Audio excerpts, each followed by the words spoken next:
Very warm welcome to all of you for the monthly webinar, course demo webinar, which we host on a monthly basis. So typically we do monthly webinars for both our courses, our embedded systems course and IoT course. So this particular webinar is planned for the IoT course. So we have actually received your your contact information. Either you already inquired with our team or you already done your internship with us, right? We reached out to people and then we send out these webinar invitations and do this particular session on a monthly basis.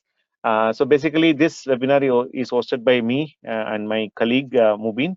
Mubeen will be mainly covering the technical aspects of this webinar. You should be joining soon. So the goal of this particular webinar is to give you an overview about how our embedded IoT course is structured, how the course is going to get delivered to you, and what are all the benefits that you will get. Okay, that's a major agenda part of it. But we don't want to restrict with that alone, because every webinar we tell that it's not only about the course, the scope is much bigger than that. Before even we get into the course details, we'll talk about some of the job trends currently existing in the IoT and where are the future that's going to come from, how you can have a career in this particular domain. So we'll talk about those aspects also and then cover about this course, right? So more than that, for me personally, I really enjoy the interactions that happens in every webinar. I don't know any of you have attended any of our past webinars, either the course demo or we also run the masterclass webinars. Have any one of you attended any of our past webinars? Okay, no. Okay, visited, somebody is telling. Sinchana is telling yes, sir. Okay. Some of you might have attended. Yeah, Ajay is telling yes, right? So pretty much right? The interactions is what makes these webinars very interesting for me, because the slides remain the same except that some of the data which we change from one webinar to another webinar, right? So which is also a message to all of you that do not have any limitations in your mind. Feel free to ask as many questions as possible.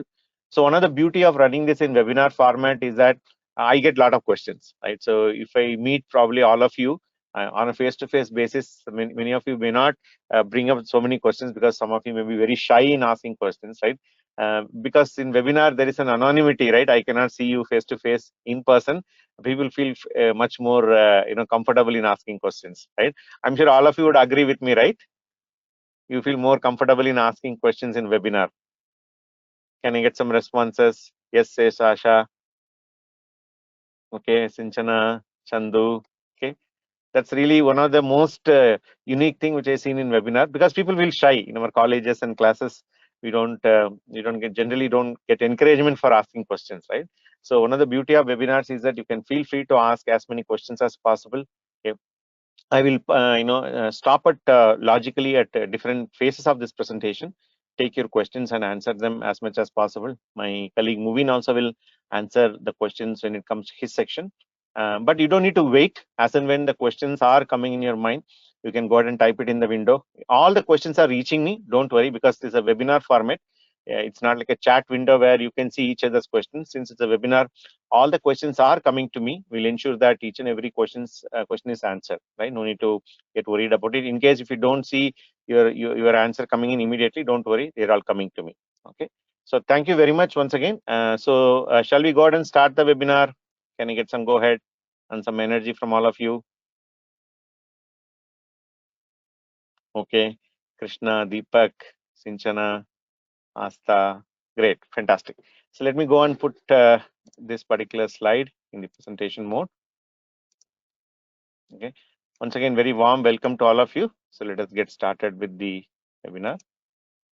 So let me just introduce what Emertxe is all about. Some of you would know about our organization already. Some of you might not know. Emertxe is an edtech company. We have established in the year 2003. We have been in this particular education segment over 18 years now. We offer courses in three areas. One is embedded systems, second is Internet of Things or IoT, which is the focus for today's webinar, and we offer courses in full stack web development courses, right? So by offering these courses, what are the problems or the challenges that we are trying to solve? Okay, you can see in the right side, the problem number one we solve is basically the employability. As you know, in India, there are a lot of engineers pass out. Like many of you said, you are a 2022 graduate, right?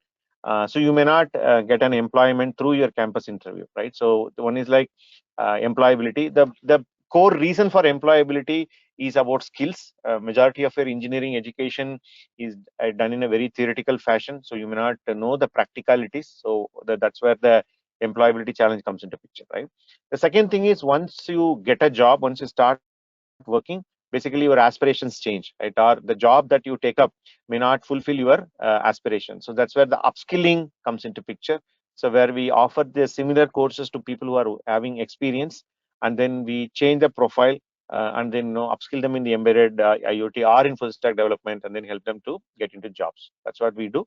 And over the years, we also done a lot of corporate training programs. Because companies also realize that having skilled manpower is a core reason behind their market success today. In fact, there's a talent war in the market as we speak. So organizations also heavily invest in talent development of their companies. So that way, we also train organizations as a part of the corporate training program, right? So irrespective of the technology, as you can see in the left-hand side, and irrespective of the target audience, we tend to maintain a 70-30 ratio when it comes to the practical and theory aspect of it. 70% of our any program, be it embedded, IoT, full stack, or any corporate program that we run, 70% we ensure that it is a hands-on program, and remaining 30% is what we do it as a theory, right? So you can see the diagram in the below. There's a part making diagram. So that depicts our approach. You can only make a part, only when you're ready to make your hands dirty, right? You will never say, I know I will not make my hands dirty, but I'll make a beautiful pot, right? Or I will learn swimming, but I'll never get into water, right? So you need to do things in hands-on way.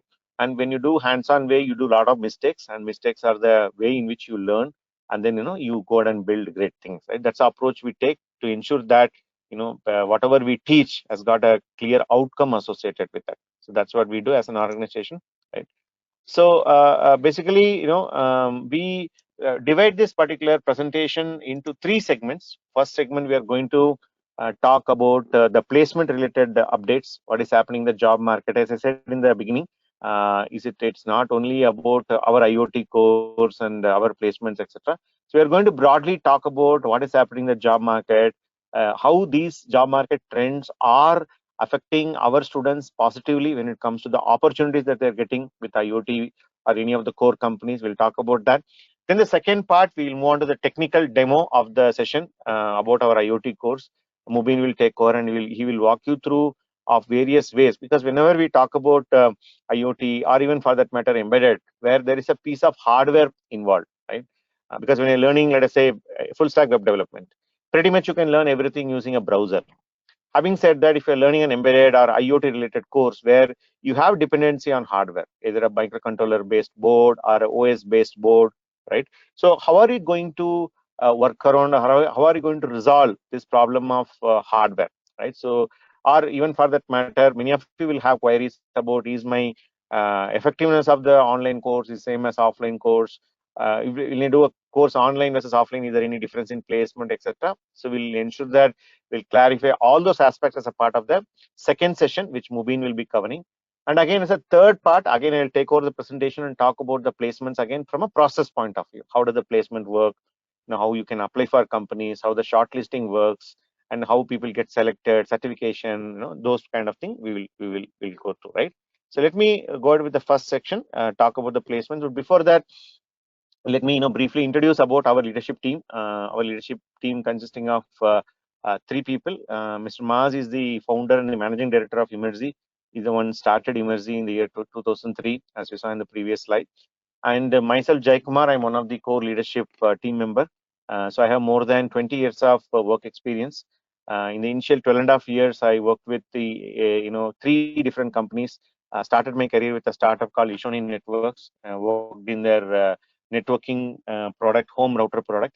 Then subsequently I moved on to HP, Hewlett Packard, where I was there for 7.5 years, working as a part of the printer firmware group, and building again the connectivity networking solutions. So I joined as one of the entry-level engineers, and grew there for 7.5 years. In my last assignment in HP, I was a project and program manager for one of their project, which was aiming to connect the printer to the cloud. It's called cloud print. Today, anyways, everything is connected, but that was a initial cloud revolution, you can say. So I was there for 7.5 years, and after that, I moved on to Huawei. Huawei, as you all know, Chinese telecommunication company, and they build telecommunication and networking equipments. So I joined as a senior manager or a group manager, heading their embedded Linux group, where my team was involved in customizing Linux for various target hardware. As you know, Huawei makes various products starting from a small Wi-Fi dongle all the way up to complex enterprise class routers, etc. So my team was involving customizing Linux. In fact, this particular course, our IoT courses, also has got a very good focus on Linux because of many advantages. Probably you will come to know when you take up the course. Linux pretty much rules this embedded and IoT kind of a entire development cycle. Right? So I was there for about 3.5 years. And then you can say that 2 years, 7.5, then 3.5, 12.5 years I spent with these three organizations. Then I was always interested in the field of education and also doing something on my own, and that's why the passion of entrepreneurship and education stuck me. So I by then growing further in the corporate ladder was not motivating me. So I quit my corporate career in the year 2013 and came and joined Emertxe in the year 2014. In over the years, about 8 years now, I played different roles. Started in the technical side pretty much because that's the background I come from. I was part of the mentoring team. Me and Mubeen used to train a lot of guys, hands-on during those days. And our team grew further, and I started taking responsibility in the placement side. I still lead the placements from Emertxe side and some related business responsibilities. Right. In the meantime, our technical team grew, and we have about 50 plus full-time mentors in our technical team. I would say very proudly that we have the largest and one of the most strongest mentoring team you can ever find in any education or training company, a tech company, right? So Mubeen is heading that particular part, and me and Mubeen closely work together, and in driving these programs forward, right? So that's my background, and as I already told, I really enjoy the interactions happen during every webinar. So feel free to ask any questions that you may have, and looking forward to have a great interaction with all of you, right? So that's a brief about me. Let me see whether Mubeen has come. I couldn't see him. Mubeen, are you there in the call? Yeah, Jay. Go ahead, Mubeen. Yeah. Hello, everyone. Good evening. My name is Mubeen. I'm the technology head at Emertxe. So glad to have a session with you related to embedded IoT training program, what we deliver at Emertxe. So brief about myself. I'm a computer science graduate. I completed my engineering in 2003. And after that, I got an opportunity to join Emertxe as a software engineer. I worked for more than 1.5 years at Emertxe, working in different technology areas, including Bluetooth, Linux device drivers, and multiple application development related projects. After that, I moved to Novel, wherein I got opportunity to work on open source applications. I primarily worked on a software uh, called as Evolution, which was a groupware based application, mostly like an email based email client like Outlook. So at Novel, I very much got opportunity to interact with different people sitting across the globe, wherein I learned about open source application development. So nowadays, if you see, a lot of basically applications are developed as open source, right? So my journey started at Novel as an open source developer, and from there I moved to HP, wherein I worked for more than 4 years in two teams. One was a team which used to develop a software called as HP Output Management, and I was also fortunate to work on Linux device drivers and scan fax drivers for HP devices. And I was happy that I was able to lead a team for developing the Linux print scan fax drivers. And after the tenure at HP, so in HP, I was like fortunate enough to meet Jay Kumar, and even though we were in different teams, we knew each other. And I worked for 4 years in HP, and after that, I moved on to moved back to Emertxe, wherein I joined back as a one of the partners, and it's been 10 years, more than 10 years I've been working at Emertxe. My primary responsibility at Emertxe is to manage a team of technical mentors. As Jay Kumar highlighted, we have a large pool of technical mentors who are delivering trainings and different training programs, including embedded systems, IoT, and full stack web application development as well. So in today's webinar, I'll help you out in clarifying a doubts related to what IoT course is all about and what all aspects you will be learning in the IoT course, maybe a brief about the IoT architecture, what are the different modules available, and how exactly the course is getting delivered. To some extent, I'll try to show a demo or a sneak peek of how the courses, online courses are delivered at Emertxe.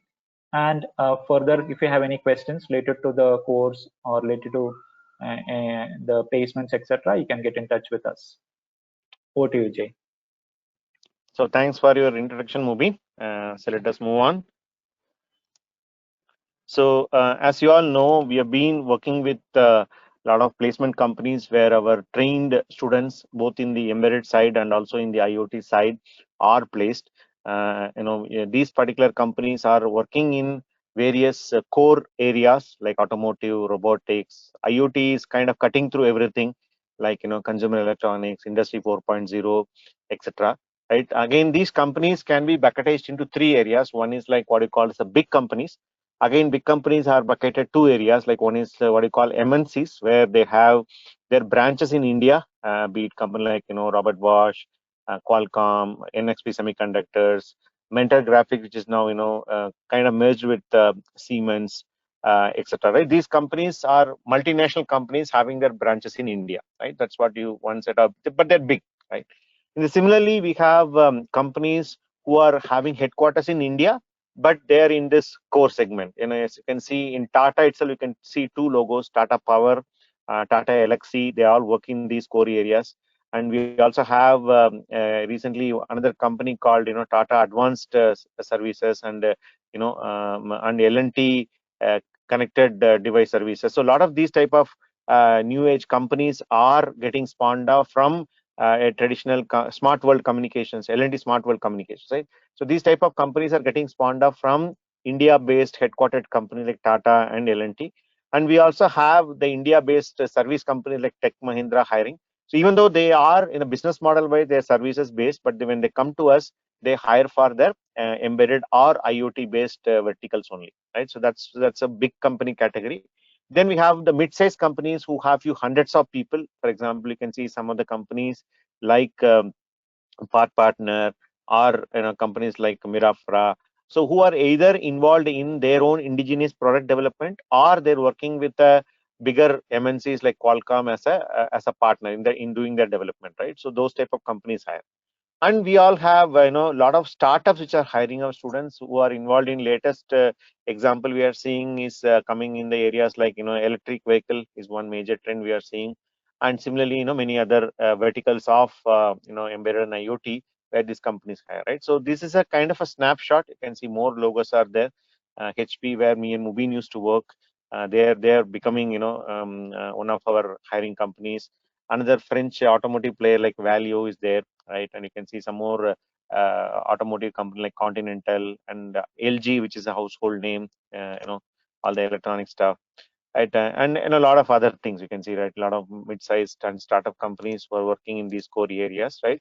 So overall, we have a placement client base of about 1,200 plus companies, which are part of our clientele. And on an average, we are doing about 100 drives per month. I'll show you the statistics shortly, where they come and hire our embedded and IoT students. So especially IoT students and kind of sell like a hot cake, because later I'll walk you through the high level modules and later Mubeen will show a demo. The kind of skill set that our IoT students are gaining as a part of this course is really sought after in the market. So that way, by the time they reach probably half of the course and just started getting apply, right? They kind of sell like a hot cake. That's a track record we have with respect to our IoT course. Okay, even though we do the embedded course, I would say the IoT guys are basically most sought after by almost all these companies just shown, right? So that's about our placement background. We'll further talk about it, right? So let us now take a look into what's happening in IoT, in the job market, right, with respect to IoT as such. So there are many trends, or there are many updates that we want to share from our side. As I said, this webinar is not only about about our course and come and join our course. That's not the idea. Our idea is to present you the broader perspective and share you as much as we can and make it interactive so that you make the right decision with respect to your career. Right. At the end of the day, in every webinar we tell, in the beginning and towards the end also, that you are the decision maker. Please ensure that whatever decision maker, what decision that you make, you are making it by keeping a long-term career into your perspective.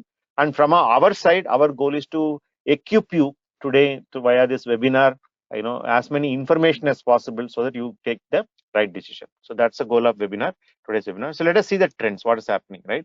So one is like, some of the benefits how our students are getting. I mentioned about placements in the beginning, right? If you see, right, every month about 100 plus companies are hiring our students in Emertxe. January we started around 117 companies we started. Similarly with respect to February, March, right, you can see, right, pretty much we are clocking 100 plus companies. And August we are kind of, mid of August we just completed our long weekend, Independence Day weekend, right? We are as of today we already done, 53 companies have visited, right? We still have another 2 weeks to go. So definitely, we will be able to hit a similar numbers what we have seen in the past few months, right? So this is number of the visits, right? Companies come and tell they need a particular skill set students, right? But when it comes to mathematically, right, scheduling this, let us say, for example, give and take, in terms of your leaving the long weekend, we would have hardly had, let us say, 10 to 12, what do you call, the working days in August so far, right? And, thanks to long weekend, many people are on leave and things like that. So let us say 10 to 12 working days and 53 companies have come. So when you divide, 53 by 12, scheduling 4 to 5 days, 5 interviews per day, it is not feasible. So which means to say that when you schedule and, when companies give the written test or the interview schedule, so we tend to, overbook our things, and then we need to move some of the companies to the next month or next available slot. So that's when we call drive. That's the next slide we have. So drive wise also we are doing pretty well. You can see there, in the green towers, whatever you can see, 71, 55, right? So many, other trends you are seeing here. Okay, these numbers, green colored towers, what you are seeing, right? And if you compare this with respect to the last 2 years, if you look at the red color towers are belonging to 2021 and blue ones are nothing but 2020. Now, especially if you look at 2020, around the April, May time frame, that's when the first wave of pandemic has hit. And then, companies kind of moved to on work from home and hiring online, etc. So the hiring picked up to a decent level. But if you see, right, pretty challenging in terms of placements. I'm sure, a couple of years back, your seniors have gone through definitely a challenging phase. But compared to that, you can see, right, it's fantastic ride that we've been having so far with respect to the number of placement drive. For example, in July, we did 62 placement drives, and in August, we already completed 30. As I said, we're hardly kind of a halfway mark of this month, particular month. And, every day we see, similar kind of numbers floating in, right? So this is a kind of a what you call opportunities that our students are getting, both our embedded students and of course our IoT core students also. Okay. Now with that, what type of a success our students are achieving, right? This whenever these kind of opportunities are presented and the kind of a skill set what they're building as a part of the course, right? What are the success stories? So I want to show a recent success stories in the last few months, right? So typically I show in form of a picture format. I try to dig, there are some data which was like missing, right? So I just thought, I'll show the recent results in a tabular format, right? These are all our IoT course student. I'm talking about a very recent ones, right? As you can see, they are getting placed in, pretty much a good number of the logos, whatever I shown you in the last few slides, right? And one important point that you may see here in these type of records are in the placement, this thing, right? You can see the ERA pass out is not acting as an important factor. As you can see here, this particular student, Alagar Ramanujam, he's from a 2011 batch, right? And he is able to get placed in a company called Carnex with 5.5 lakhs type of a salary, right? And very recently, we had another student called Venkat Ramanan, who is from a communication background. He got placed in, with NXP for about 8.5 lakhs, right? So as I already told you a few minutes back, that even compared to our embedded students, our IoT students are, the skill set that you are building is quite hot in the market. We'll go through the module shortly, getting the IoT architectural view, getting an idea about how to integrate your, hardware into cloud, and building knowledge in form of programming language like C and Python, etc., is making a significant impact in the companies which are hiring. Okay, so that's the reason why we are seeing, right, even though somebody is from such a old batch pass out, because often we get into queries in every webinar that we do, is that, especially if you are from a non 2022 pass out, if you are a 2021, 20 or 19, 18, as the years goes back, right, they will always have this particular tension about, saying that I'm no longer carrying this particular fresher tag. The 2022 guys have already passed out. How will I stand with respect to my job market? Will the companies would consider my, my particular candidature? And especially we have people coming from different career background, or they would have taken a break, from their working. Especially we see a lot of girl students take a break due to marriage, pregnancy, relocation, etc., right? So the point that we want to drive here by showing this particular snapshot is that, okay, your era pass out or your percentage, your CGPA does not matter, right? So companies don't come to us, our particular company, and hire people because somebody is from a 2022 pass out or somebody from a 2021 pass out, right? If they want to do that, they can very well go ahead and hire through the campus interview, right? Okay, so they come to us because they get skilled engineers, right? It's not about quantity, it is about the quality and the skill set that our mentors are going to impart you as a part of this course. So that's what differentiate you with respect to even others in the job market, right? So when they come to us, the skill plays a very important role. Skill in the sense like what are skills you learned as a part of the course, and how you built a set of projects and have a very impressive resume, so that the interviewer or the company says, hey, even you are from 2011 batch or you're from 2020 batch, doesn't matter, right? All I'm carrying is a skill, then I will give you an opportunity. And once the skill is there and opportunities are given to our students, so they produce results like this, right? So in summary, I would like to say you don't need to worry about your era pass out or CGPA. Or some of you may be worried about branches, right? You can see here, we can see EC, EEE, etc. We have seen a lot of success stories recently where students from mechanical background, right, or even we have placed students from civil engineering background in these core companies, right? You will be surprised if I say these things, okay? Because companies, when we reached out to them early last year, they mentioned that larger set of them mentioned to us that even branch doesn't matter, right? So none of the parameters what mattered is not going to matter, but what matters when you go there is your skill set. Okay, I always tell in my workshops and webinars that your resume should speak louder than you.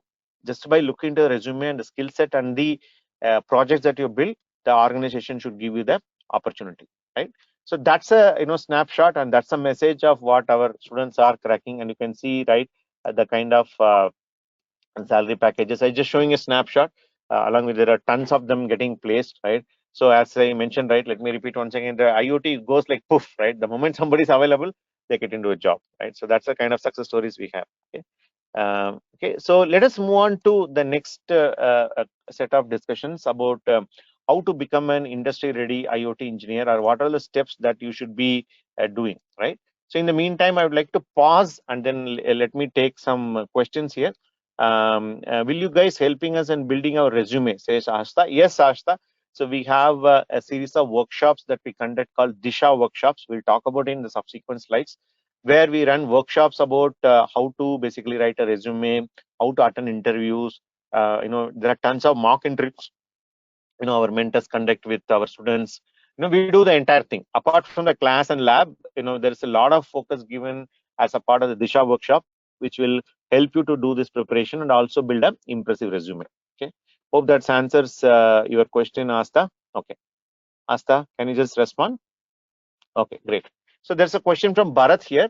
Which is better, IoT or embedded, right? So this is a typical question that we get into, especially in an embedded, IoT webinar, right? If you look at even as an organization, Emertxe, we offer IoT course as well as the embedded course. Okay. and both the courses have got the similar set of companies come and hiring. So whatever the logos which I shown you, and also some of the success stories which I shown in the previous slide, are cracked by both our embedded students and IoT students. So with respect to opportunities, placement opportunities, right? Our embedded and IoT students will get the same set of opportunities. Okay, and that applies to even for our online and offline also, right? Both the courses, IoT and embedded, be it a offline student or you are learning online, it all will remain the same. Okay, that's about the opportunity side. Having said that, as I repeatedly said 2 to 3 times already in this webinar, the skill set that you are going to gain in IoT, I would say that that is little bit more advanced than embedded. In embedded, what you learn how to build an independent embedded device, right? Whereas in our IoT course, you go beyond that. You learn some of the popular cloud platform, IoT architecture, IoT performance and security, and another killer programming language called Python, which is pretty much used versatile manner in almost all the technical domain that you can think of, right? So considering all these things, my answer is in 2 points. Point A, in terms of placement opportunities, there is no difference between IoT or embedded or online or offline. Point number two, looking into a skill set wise, I would say IoT scores higher than the embedded. Okay, is that clear, Bharat? Bharat D? Just confirm one so that I also get a view that you are getting the answer, right? All right, more questions coming in. Let us take some more before we move on to the next section. When the placement starts in this course, says Shreyans, I'll explain the Shreyans. Okay, once you complete your core programming modules, your placements will start. Okay, give me some more time. I'll introduce the modules and then we'll talk about placements. Right. Then there's a question from Deepak Dev. Being a civil engineer, I don't know anything about electrical or programming.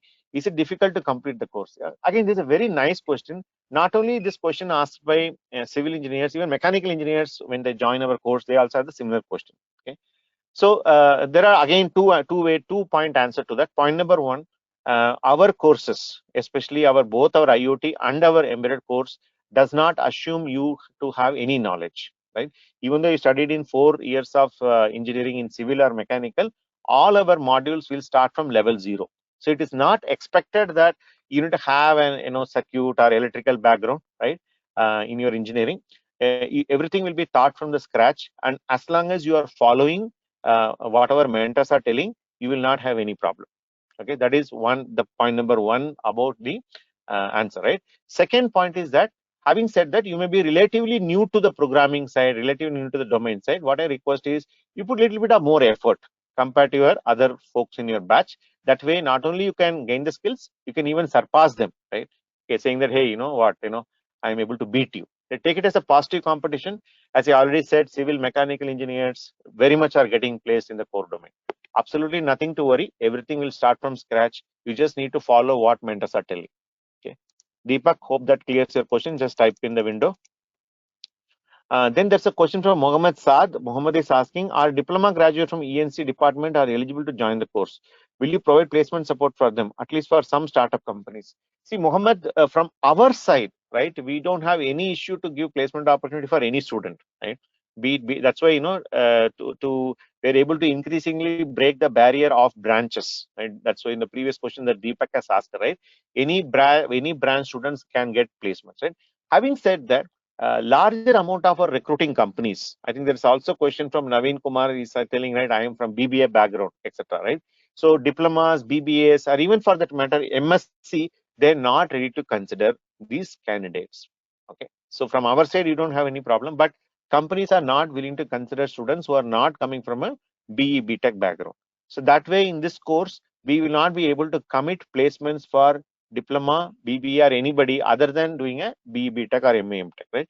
In BE BTech, MA MTech, you can be from any branch, no problem. As I said, the civil engineering example with Deepak.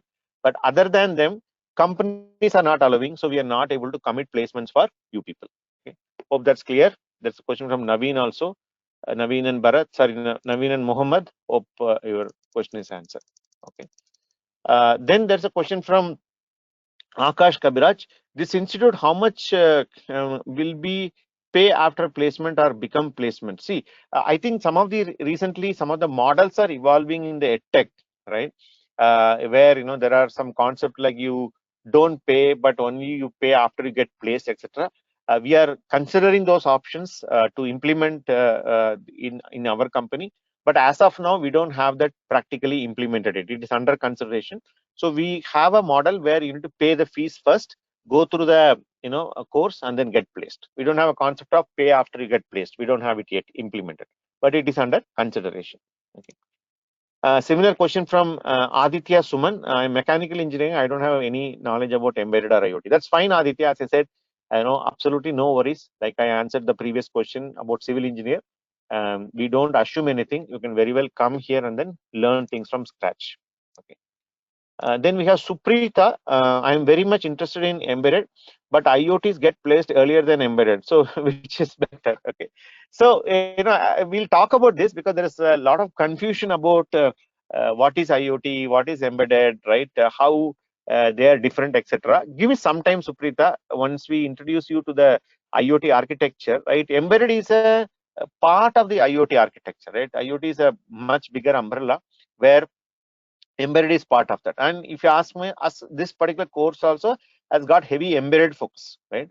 But along with this embedded focus, it also focuses on some other components, which I will talk about it in few minutes, right? Give me some time. Once we move to the technical section, we'll cover it, and subsequently Mubeen also will add to that. Hope that's clear. Okay, just hang on, Suprita. Okay, you need to know a little bit of technicalities to get a better understanding about these things, right? Difference between embedded and IoT. So Aditya Suman, I think you are from mechanical engineer. Yes, you can join. Any engineering branch students can join the course and obtain placements. No issues. Then Kalpesh is asking course duration. Course duration is 6 months, Kalpesh. Okay. Overall, we'll again talk about this in the subsequent slides. Okay. Deepak is telling us, sir, I got it. Then Aditya is again mechanical engineering. So how much you need to pay? Akash is asking. So Akash, our counselors will be the right people to explain about the fees because there is a online and offline course has got a different fee structure, and then depending on your installment, there are certain discount or scholarships that they give. Towards the end of the webinar, I will share you their contact details. Hope you are in touch with some of them. You can ask them. They'll be the right person to explain you about the fee structure. Okay. So Chandu is asking, so is this webinar only for IoT or embedded? I'm interested in embedded. Again, the question comes, right? Today's focus is on IoT, okay, as I already said, but very much embedded is part of it. Okay, I think there's one more question which has come. Just stay for some more time. We'll understand the difference between these two. Okay. Okay. So Adarsh Narayan is asking, as an electrical engineer, which one is good, embedded or IoT? I think I already answered this question, right? In terms of placement opportunities, both are same. But in terms of skill set, right, I think IoT scores higher than embedded because of some of the skills which I already mentioned. Subsequently, we will cover some more as we move into subsequent slides. Okay. Then Akash is telling, okay, sir, thank you, like that. Okay, all right. So thank you very much for asking so many questions, guys. Keep them coming. Okay. Shall we move on to the next section? How to become industry ready IoT engineer? Can I get some quick response? Shall we move?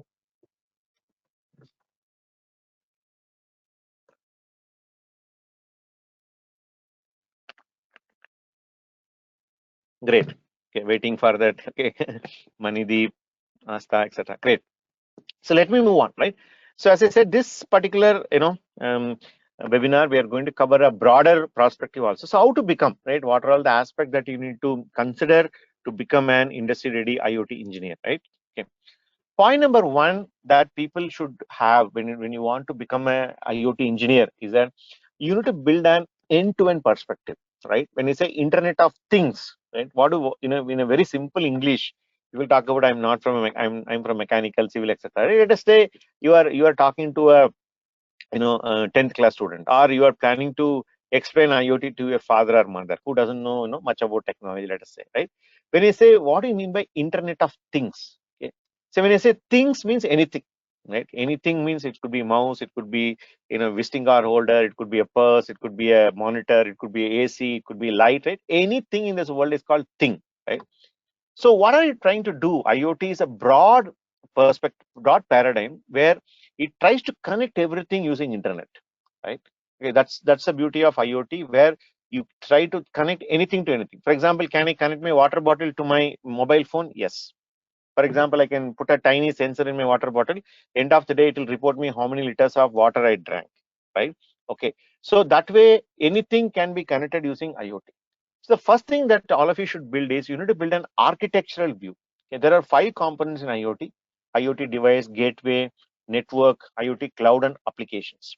Right? These are the 5 components that helps you to build an entire IoT solution, right? Because it consists of multiple pieces we saw, right? You need to build that. But here, if you look at particularly these first 2 components, I think there's a question about which is IoT and which is what do you call the other part, right? If you look at this, the IoT device and the IoT gateway are primarily, not necessarily. Some of the times IoT gateway can be a machine or even any other thing, but these 2 things are largely built using your embedded systems technologies. Okay. So that way, your IoT consists of embedded also, right? But it goes beyond that. As you can see, for example, you have an IoT cloud, okay, where the tons of cloud computing comes into picture, like distributed computing, web services, etc., etc. And when you talk about applications, like your web and mobile applications come into picture, right? So IoT is very broad, where the IoT device and gateway are used to using them. Sorry, in order to build them, we require embedded system technologies, right? So the embedded is a subset of IoT. Okay, that's one very easy way to understand. So you need to build an end-to-end architectural view. Okay, one. Second thing, which I told already in the beginning, any training program that you do, it is not necessary that you need to do our training program, right? You can do whatever you want, right? So ensure that you learn things hands-on. Okay, do not restrict yourself to the theory, because in your engineering, many of you studied 40-50 subjects. If you look back, majority of them, it would have been a theoretical. Okay, you would have studied some books, and then you memorize certain formulae, you memorize certain source code, and you also analyze your previous year question paper, which one will come, which will not come this semester, etc., right? So if you see your approach is being entirely theoretical. That's the reason why there's a gap exists, where you're not able to crack these core companies, right, working in areas like IoT. So ensure that whatever you do, you learn by doing things. See, in Emertxe's world, we say, if somebody comes into, many times in webinar, people ask me, right, sir, can you refer me a good book for IoT, right? Or can you refer me, recently one of the student was asking, right, can you tell me which is a good book to learn Python? Okay? We tell people, don't go behind books. You have read enough books, enough notes, right? In Emertxe, learning means doing. When you say you are learning Python, show me 50 lines of source code in Python. When you say you're learning C programming, show me 100 lines of C code. When you know that, you say, for example, I know how to do IoT device, can you please download your source code into an Arduino hardware, and can you show me, right? So learning by doing is the most important thing. I really want all of you to give a very serious focus on this, and really appreciate you to learn things in a practical way.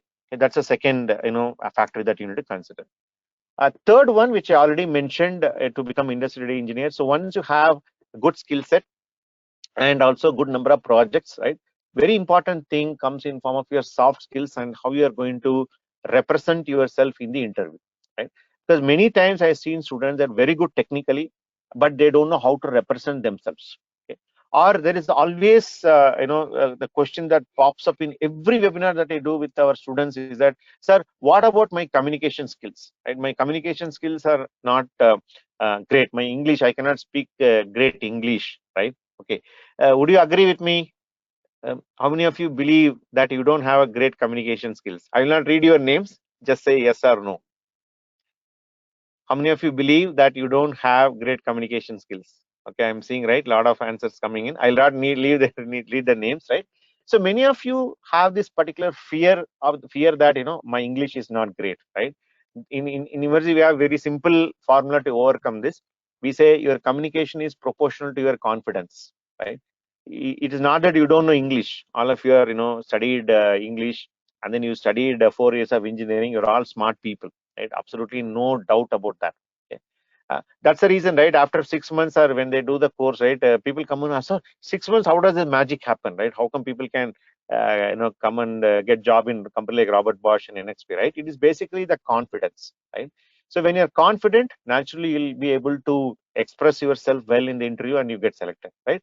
That consists of a lot of factors, getting the right set of guidance, right set of counseling, how well you write your resume, doing mock interviews. All those things are what it will help you to represent your. We tell people, right? You are the product, and you need to sell yourself to the company, right? And your resume is your product manual, right? So how well you are able to sell, right? So that is the third factor that you consider to become industry ready engineer, right? Okay. And as we saw, right, when these type of industry ready skills are presented to these organizations which are there, the core companies which is working on this new age domains, right, then this magic happens, right? You can see some of these folks in the screen, right? It's a little older one. The one which is shown in the beginning is a more recent one. Is a little older one. People come and tell, and even they look into our social media page and ask, right, how come it is even possible, right? Somebody studying from a tier 2 engineering college, not having great programming skills, they're getting like say 15 lakh salary, 20 lakh salary. How it is possible, right? It is all possible, guys, right? If you have the right skill set, okay, you can get it. And people who are in this photo are the table which is shown in the beginning of this particular presentation. They all come from your same background as what you come from. They don't have, for example, 7 heads and 25 hands, right? They all come from the similar engineering college. My challenge to all of you is that if they can do, why not you? Okay, you can very well do it, and you are not alone, right? The skill set, if you equip yourself, definitely these type of success stories are possible. Okay, so that's a brief about what do you call where you should look into as a domain, as a industry, how you can have your career going forward. Okay, there are some questions. Let me see whether I can take some standard questions here. Okay, Suprita is saying, sir, after taking up embedded course, can I learn IoT later on? You can do that. Okay, Suprita, as I said, right, your IoT is like this, right? I think let me put a diagram and explain. So your IoT is like a bigger circle. This is IoT. Okay, so your embedded is part of it. Okay, so not only embedded, as I said, some cloud is part of it, some application is part of it, and then some kind of a network is part of it. So that your IoT is like a bigger umbrella, right? Okay, so we have a good focus on the embedded thing. Okay, so rather than learning embedded and getting into the IoT side, I would rather say you learn IoT, it will automatically cover the embedded also. Okay, so some people come and ask me, sir, should I do both the courses that Emertxe is offering? Okay, do one course, okay, but ensure that you learn well. And I already told you, let me repeat, in terms of skill set wise, right, our IoT students get better, even though placement opportunities are same, right? Job wise, they're all cracking, you can see, right? Okay, but in terms of skill set wise, look into the future, definitely I would bet on IoT. Okay, hope that's clear. Let me see some questions coming in. Yeah, Suprita, hope that's clear. Please explain what is IoT, Aditya asking. As I told Aditya, this IoT consists of these 5 components: IoT device, IoT gateway, network, and then your IoT platform, and then the final your UI, right? All these things consist of an IoT solution, right? Let us say, for example, a water bottle, what I said, right? So this water bottle need to report how many liters of water I drank, right? So this will have a small, a thing which will mount on this particular water bottle, which you can say that it's an IoT device, right? So similarly, the IoT device is not very powerful, so it has to communicate to an IoT gateway, the information, which get transmitted via the IoT cloud, and eventually it lands on my mobile phone, where the application reports that how much amount of water I drank. This is one simple use case that you can think of, right? You can think of many similar use cases, be it smart parking system, or even for that matter your wearable, right? You're wearing something in your hand. Okay, because of course I don't like all these hi-fi watches. I'm still a old school, this type of ones. But if you look at any Fitbit or any latest watches you wear, it has got a sensor, right? That is nothing but an IoT device, right, which eventually connects to a gateway. Through the cloud, the data gets pushed onto your phone, right? Or even if you think about the remote patient monitoring system, right? Suppose you're a doctor, right? Recently, one of my acquaintances, they had a health issue where they mounted a small device in their body, right? So the doctor said, okay, you can discharge, go home, but please ensure that you keep the sticker on, right? So that he can get the health situation of the patient sitting in their place, right? I mean, of course, there is a anomaly. Suppose let us say the heart rate goes up or the BP comes down, immediately the doctor will get an alert. If not, it will plot a graph about how the patient's health in overall data, right? Like that, use cases can be multiple, right? It can be as simple as drinking water from a water bottle to a smart parking to a smart industry to the healthcare. You can imagine anything today is touched by IoT, right? But fundamentally, it's a 5 pieces that builds the entire IoT together as a solution. Okay. Hope you are getting a view, Aditya. I can go on because it's not a presentation about IoT architecture, right? It will further only, we can talk endlessly about this, right? But I just want to give a gist and relate to a use case to get an idea about IoT. Okay. Aditya, hope that's clear. Then yeah, Manideep is asking embedded plus internet cloud. Yeah, that's correct. That's another way to look into it. Embedded is only the device. The device may communicate with the other device. Let us say, for example, a temperature sensor, right? If I are keeping a thermometer, that is an embedded device, right? Where it will basically only measure your temperature. There will be a small, a display which will display your temperature, right? That's an embedded device. But if this particular device through cloud or network, if it reports your temperature to the doctor, then it is called IoT. Okay, that's a nice way to look at Manideep. Okay, Suprita is asking, so if IoT is more advanced, is it better to take IoT than embedded? Yeah, that's what I'm saying. Okay, that's exactly what I'm saying, Suprita. Okay. Then Suprita is telling my English is good, but I'm very introvert person and shutter with unknown person. Okay, so that is a more of your personality challenge, Suprita, right? But as I already told you, majority of the students think it is an English problem or introvert problem, anything, right? But the core problem is confidence, right? Okay. So if you build on your skill set, your confidence will go up. Once your confidence goes up, when you go to the interview, you naturally express yourself, then the job happens. As you showed in the previous slide, right? They're not the people who have got great English, right? They all come from similar background, right? Or many of them are very, very introvert and shy students. We see all type of students. Okay. So there's nothing to worry. Just focus on your skill building. Everything will happen automatically. Okay. Then Venkatesh is asking this question: can I take VLSA course after learned on embedded engineering? Oh my God. Okay. See, Venkatesh, VLSA is altogether a different beast. It's a different animal altogether. Okay.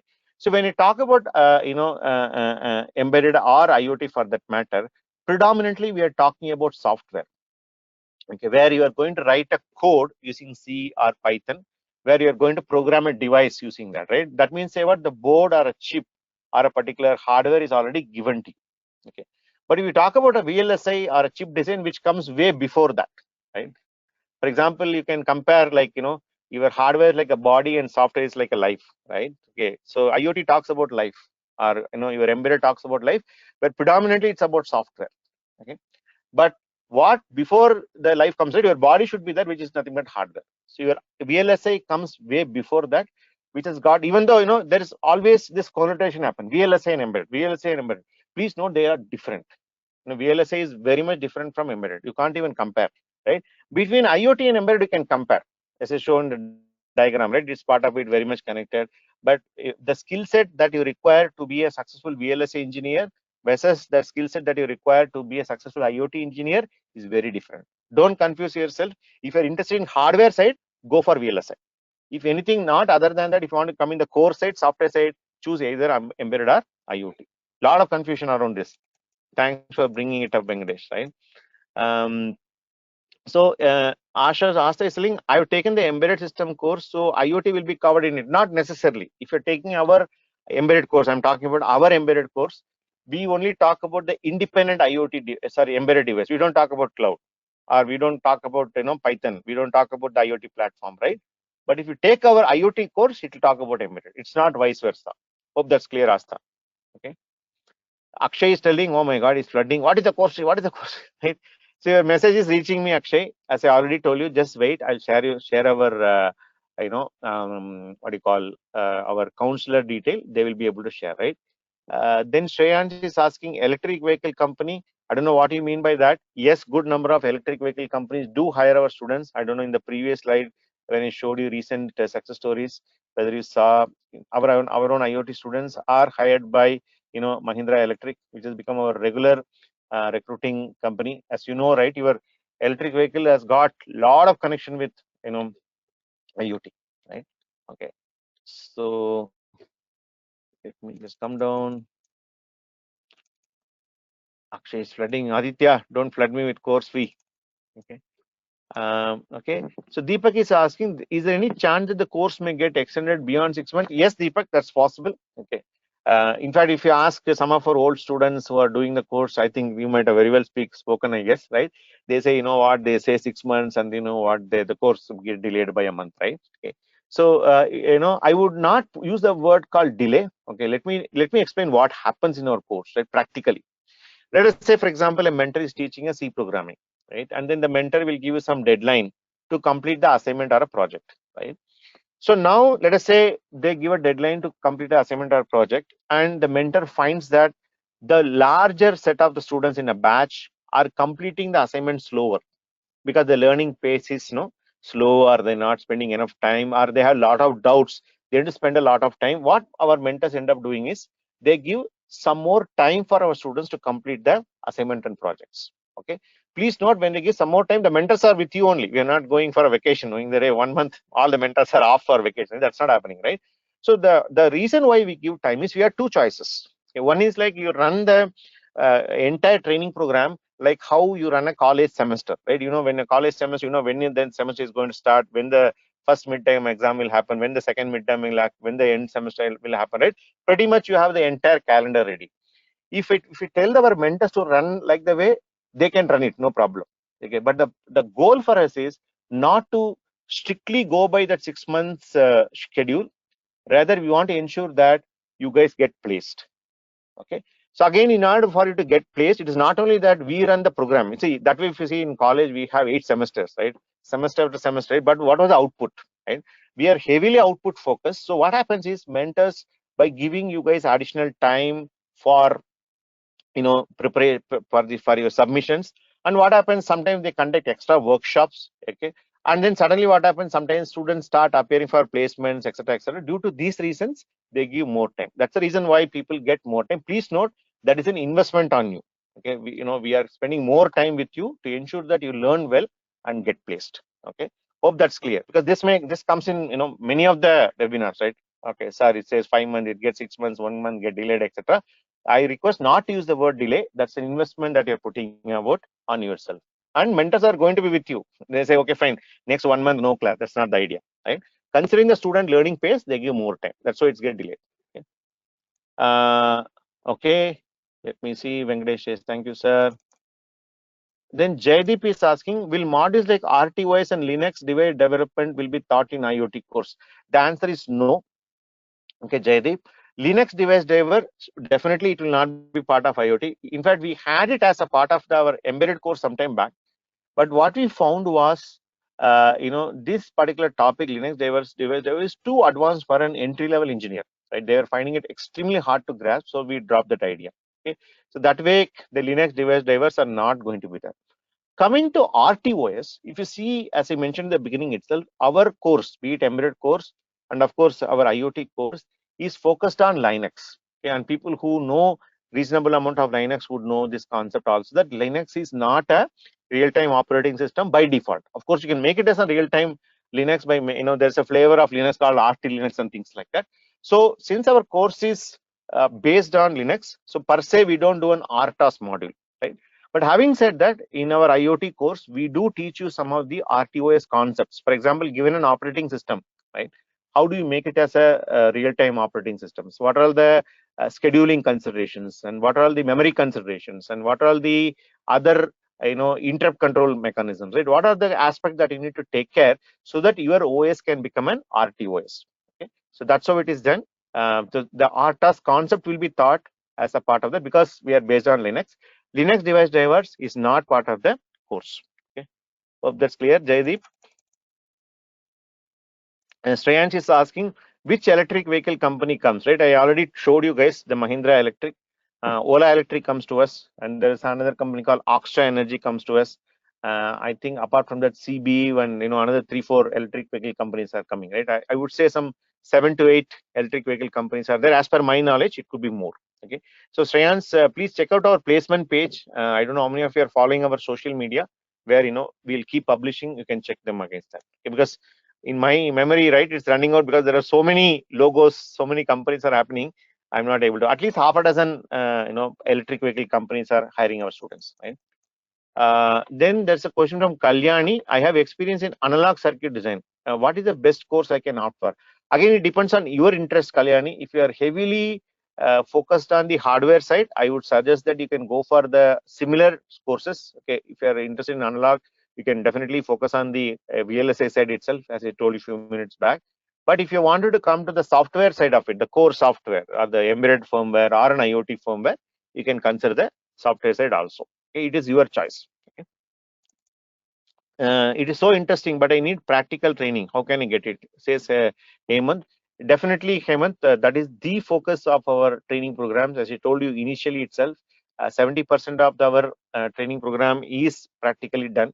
You will learn everything in a hands-on manner, right? That's where the skill improvement happens. Okay. So Naresh is asking, sir, if embedded is base for IoT, then if we join IoT, embedded syllabus will be covered. That's what I'm saying, right? I showed you two circles, right? Your IoT is a superset, embedded is a subset. Okay. If you take our IoT course, the embedded is automatically covered, but not vice versa. Okay. Hope that's clear.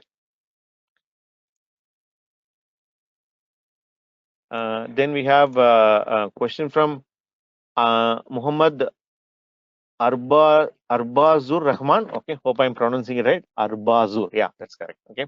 So Arbazur, I would put it like this. It's a very interesting question. So what is the difference between C and embedded C? Okay, again, this in if you come to Bangalore, right, there are some shops. If you see roadside, they'll say 100 varieties of dosa. Okay, plain dosa, masala dosa, onion dosa, right, paneer dosa, pizza dosa, right, whatever 100 combinations of dosa, right. So similarly, we made multiple versions of C programming, C, advanced C, embedded C, and things like that. Right? Okay, there is nothing called advanced C, embedded C, and C as a C programming language, right? There is one programming language invented by its creator Dennis and Kenningen and Ritchie, right? Called C programming, which consists of tons of things. But what happened in the convenience of teaching, right? In colleges, they said we cover till array. Right? Beyond that, our pointers people say no, pointers means it is out of syllabus, right? Bitwise operators out of syllabus, linked list out of syllabus, right? So we started ignoring and we say only this is C programming. Then we say this is advanced C programming, this is embedded C programming. So my request to all of you is that please come out of this. There is nothing called C and advanced C, embedded C. There is only one C. Learn it well. Okay? Especially in our course, in our IoT course, very strong focus is given for the C programming. Okay? It starts from the basic and to very much all the topics, like as I said, pointers, bitwise operators, memory management, right? Storage classes, pointers. Again, pointers when you talk about function pointers, dynamic memory management, right? So array, how do you make a dynamic allocation of the array, static allocation of the array? The entire thing will be covered. Okay. But for our convenience, in fact, in resumes I have seen, right? I even make fun in our resume preparation workshop. People will write like this, right? They will write like C programming. They'll write, and then in the basic they write the word called basic. Okay. Have you seen such resumes, guys? Some of you may even your resume also you might have written like that, right? C bracket you write basics. Means to say what? Indirectly you are telling to the interviewer, you know what? Don't ask me beyond array or loops, right? Okay, that's when I know, right? Please note C, way beyond that. Okay, so our thing, we don't tell the word called basic or advanced. We say C programming, but know it well. It's a very nice question, asked by Arbazur. Hope that's clear, Arbazur. Hope I'm also getting your name right. Okay. Which one is best, IoT or embedded system? I think I already clarified this question, Prashant. Okay. Deepak Dev, website mentioned that after 3 months we are getting offers from companies. Is 3 months enough to attend the interviews? Please clarify. So Deepak, that's a good question. Okay, when I can start attending placements? Okay, so give me some time. We are just getting into the technical side. We'll come back and talk about the placements. That time we'll clarify. Yes, you can start applying after the 3rd month. Okay, once you complete the core programming modules with respect to the placements. Okay. We'll clarify that. Give me some time. Okay. Is that same fee for both IoT and embedded courses, sir? There are some variants. There's some differences, Venu, with respect to embedded and IoT courses, and also the online versus offline courses. As I already said, So please talk to our counselors. They will be able to help you with the exact fee for each of these courses. Okay. Prashant is asking another interesting question. So difference between online and offline classes, right? Okay. With respect to us, Prashant, with respect to the training quality, okay, what you will be learning, and then the learning effectiveness sake, and also with respect to placements, right? For us, there is no difference between online and offline. Okay. In fact, in the table, probably I should have included that information also, that you are asking, right? In fact, I show that in my, as I said, in my picture, which I typically run in my webinar. Today, due to some reasons, I could not, you know, get those picture, right? If you see this list, right, good amount of them are from online, good amount of them from offline. Okay, so there's no difference with respect to, even the placement companies don't care. Okay, they say, okay, you are from an Emertxe student, that's it, right?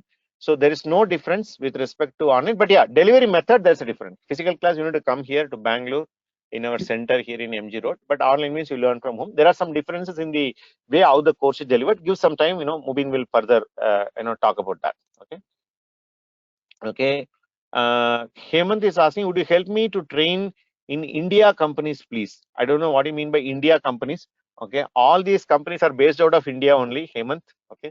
Maybe I'm not getting a question. Please type additional information. Okay. Can mechanical engineers people can do IoT and they get placed here, Upendra? Yes, very much. As I already told, branch is not a constraint. Only constraint what we have, as I already clarified, is that you should be from BTech.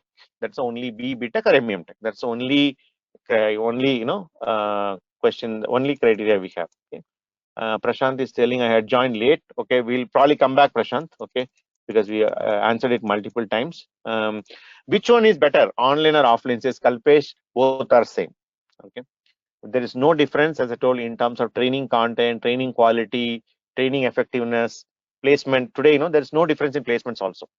More than 95% of the companies are hiring using the online mode only. Even though today, as you can see, pandemic is on our, pretty much exit phase, and pretty much all the companies are working physically, are doing hybrid, like say 3 days of office and 2 days of work from home. They're pretty much following the same pattern. But with respect to the hiring process, be it written tests, be it interviews, pretty much happening online only. So, you don't need to, you can sit anywhere in India, okay, attend the test and interview online. But yeah, once you selected, they're asking you to report in the site. There is no difference in the effectiveness of training or placement between online and offline.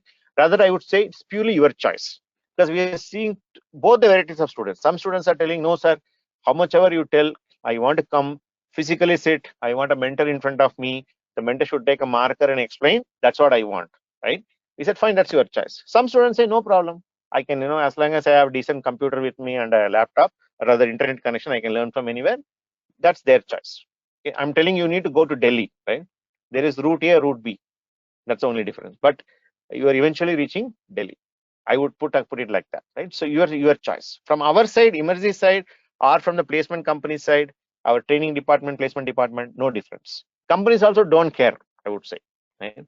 They say if you can perform well in the interview, they're ready to take it. Okay? Can my friends join for this batch from today? What will be the process for it, right? So Rushikesh, in towards the end, I will explain you the batch dates. We're not starting. This is like more of a awareness webinar that we run every month. Batch dates, the batches will be starting, I guess, next week. I'll also share our counselor's phone number and email ID. You can get in touch with them. They will explain you subsequently the process for registration process, right? What you need to do to enroll to the course. So the point I'm telling is still you have time. The batch has not yet started, IoT batch, right? Kalyani is telling, how can we get hands-on experience with hardware using online classes? That's a nice question, Kalyani. I already touched upon this point.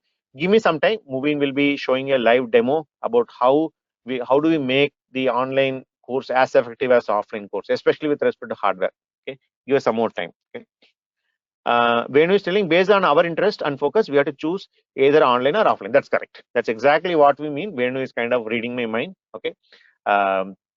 It is your choice. Okay. Jadapalli Suresh is asking, pay after placement is any chance? No. As I already told, that model, some of the tech companies are following. We are not there yet. We are just, it's under consideration. We're not implemented yet. Koneti Padma is asking, MSc applied mathematics eligible or not? No. As I already told you, we are currently considering only BE BTech, ME MTechs, even though especially some of the MSc electronic students come and show, even some of them even had a long discussion with me. They say, look at this, BE BTech or BTech EC or any engineering, and let us say MSc electronics, you compare the syllabus also 90% same. Why don't companies consider, right? Okay, we say it's purely up to the company. We are not the decision makers, right? Okay, and we don't want to commit something incorrectly. Okay, whatever we tell, we do, or in fact, we do more than what we tell. That's what we always been following from our inception. So if we commit, better I do, right? So MSCs, non-B, BTechs, BBAs, MCom, BCom, we cannot, commit placements because not from our side, from the company side. Projects will be there. Ask Vedashree Chavan. Yes, every major module will have a project towards the end of it, which you need to implement and showcase. And as I said, by the end of the course, you will have at least 7 to 8, good amount of projects to be represented in your resume. That's what makes you so successful. Okay, hope you are clear. Okay, in this table itself, you see, right, how come somebody from a 2011 batch got a placement, right? It is because of the projects and the resume that they built in the course. Okay. All right, I think we are kind of taking more time. Mubeen will be waiting and move on to the technical demo part. We'll answer the queries about hardware, etc. Okay, let me give a couple of slides and hand it over to Mubeen. What are we trying to do in the IoT course? Transform engineers with skill gap and make them as a ready to deploy resources in the working in the domain of IoT. As I said, skill building is our core focus.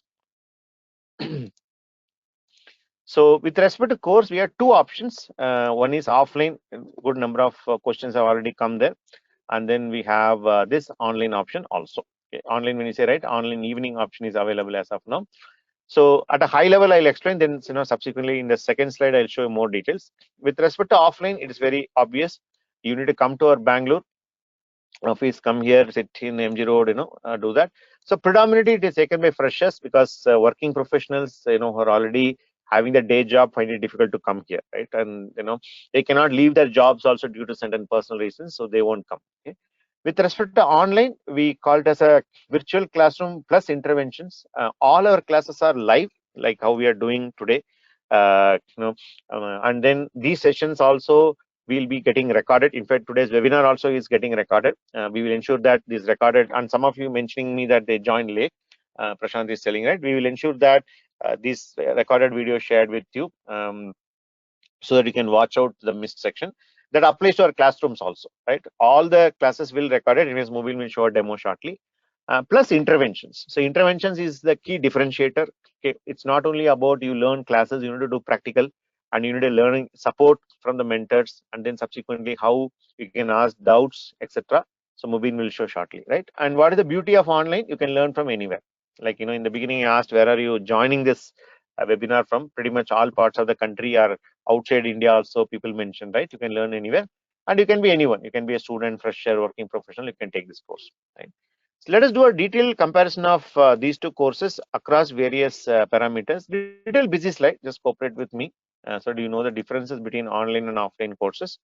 On various parameters, I can see the total modules, daily routine, class timings, weekly plan, recorded videos, hardware, 2-year placement support. These are all the parameters we can compare. So the the offline course this is like more of an offline course. Okay, this particular course is for 6 months when you come and learn from your center, which is having 8 modules in it. We'll also show you what is this modules. So 2 to 2.5 hours of classes will be there every day. Similarly, 2 to 2.5 hours of labs will be there. Roughly, kind of, you're spending half day here. So classes will be either on 9:30, 11:30, or 2 p.m. and the labs also will be scheduled accordingly. For example, 9:30 to 11:30 will be your class, and 11:30 to 1:30 or 2 o'clock would be your lab. Okay. Or 2 o'clock would be your lab, maybe 4 to 6 could be your class, right? So like that, half a day you need to spend here. Right? And it's a 6 days a week, Monday to Saturday. You need to be with us for half a day at least. Okay. And for our offline students, we will not be giving you the recorded videos, right? Because you are physically coming here and learning. That's anyways, it's not feasible to record, right? Hardware, we are using Arduino and the Linux based thing for our which is like a sorry, in the offline course we'll be using the Raspberry Pi board and Arduino based boards. which we'll be providing you if you're coming to learn from our center. These boards are available with the team. You can take, work on it, and while going back, you kind of give it back and leave home, right? So this course comes with the 2 years of placement support. Probably we'll cover it during the placement section. Okay. So with respect to the online course, it pretty much remains the same in terms of, as I told, in terms of curriculum and the number of modules. Your daily routine will have slight variation. As you can see here, you have a 2 hours of lab class every day, 7 p.m. to 9 p.m. And then you have a lab session apart from that for 5 days a week. Mubeen will talk about this, especially the online part of it. And you have the chat-based support where mentors will, answer your queries. He'll show a demo shortly, right?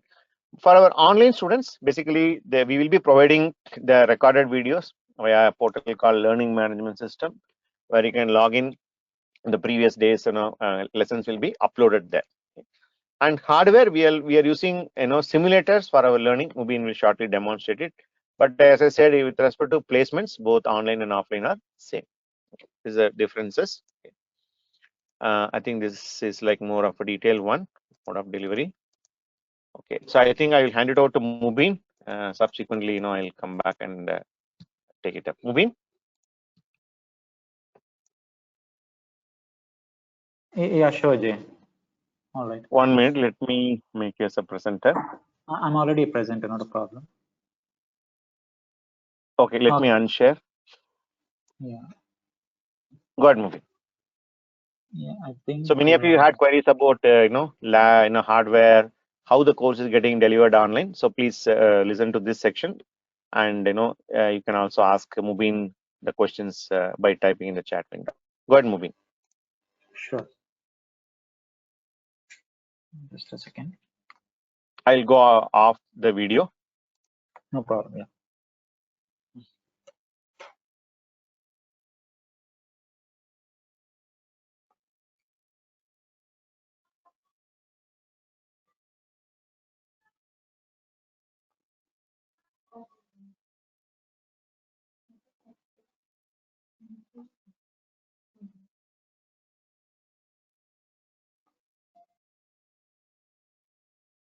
Jay, I think you'll have to make me a presenter because I'm not able to share my screen.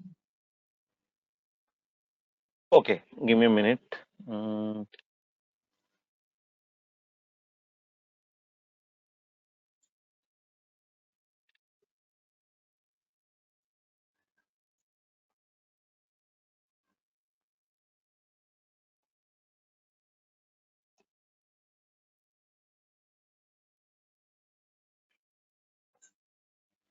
Are you able to, Mubeen? Yeah. Is it my screen visible? Yeah. Yeah, it is. Sure. Thank you.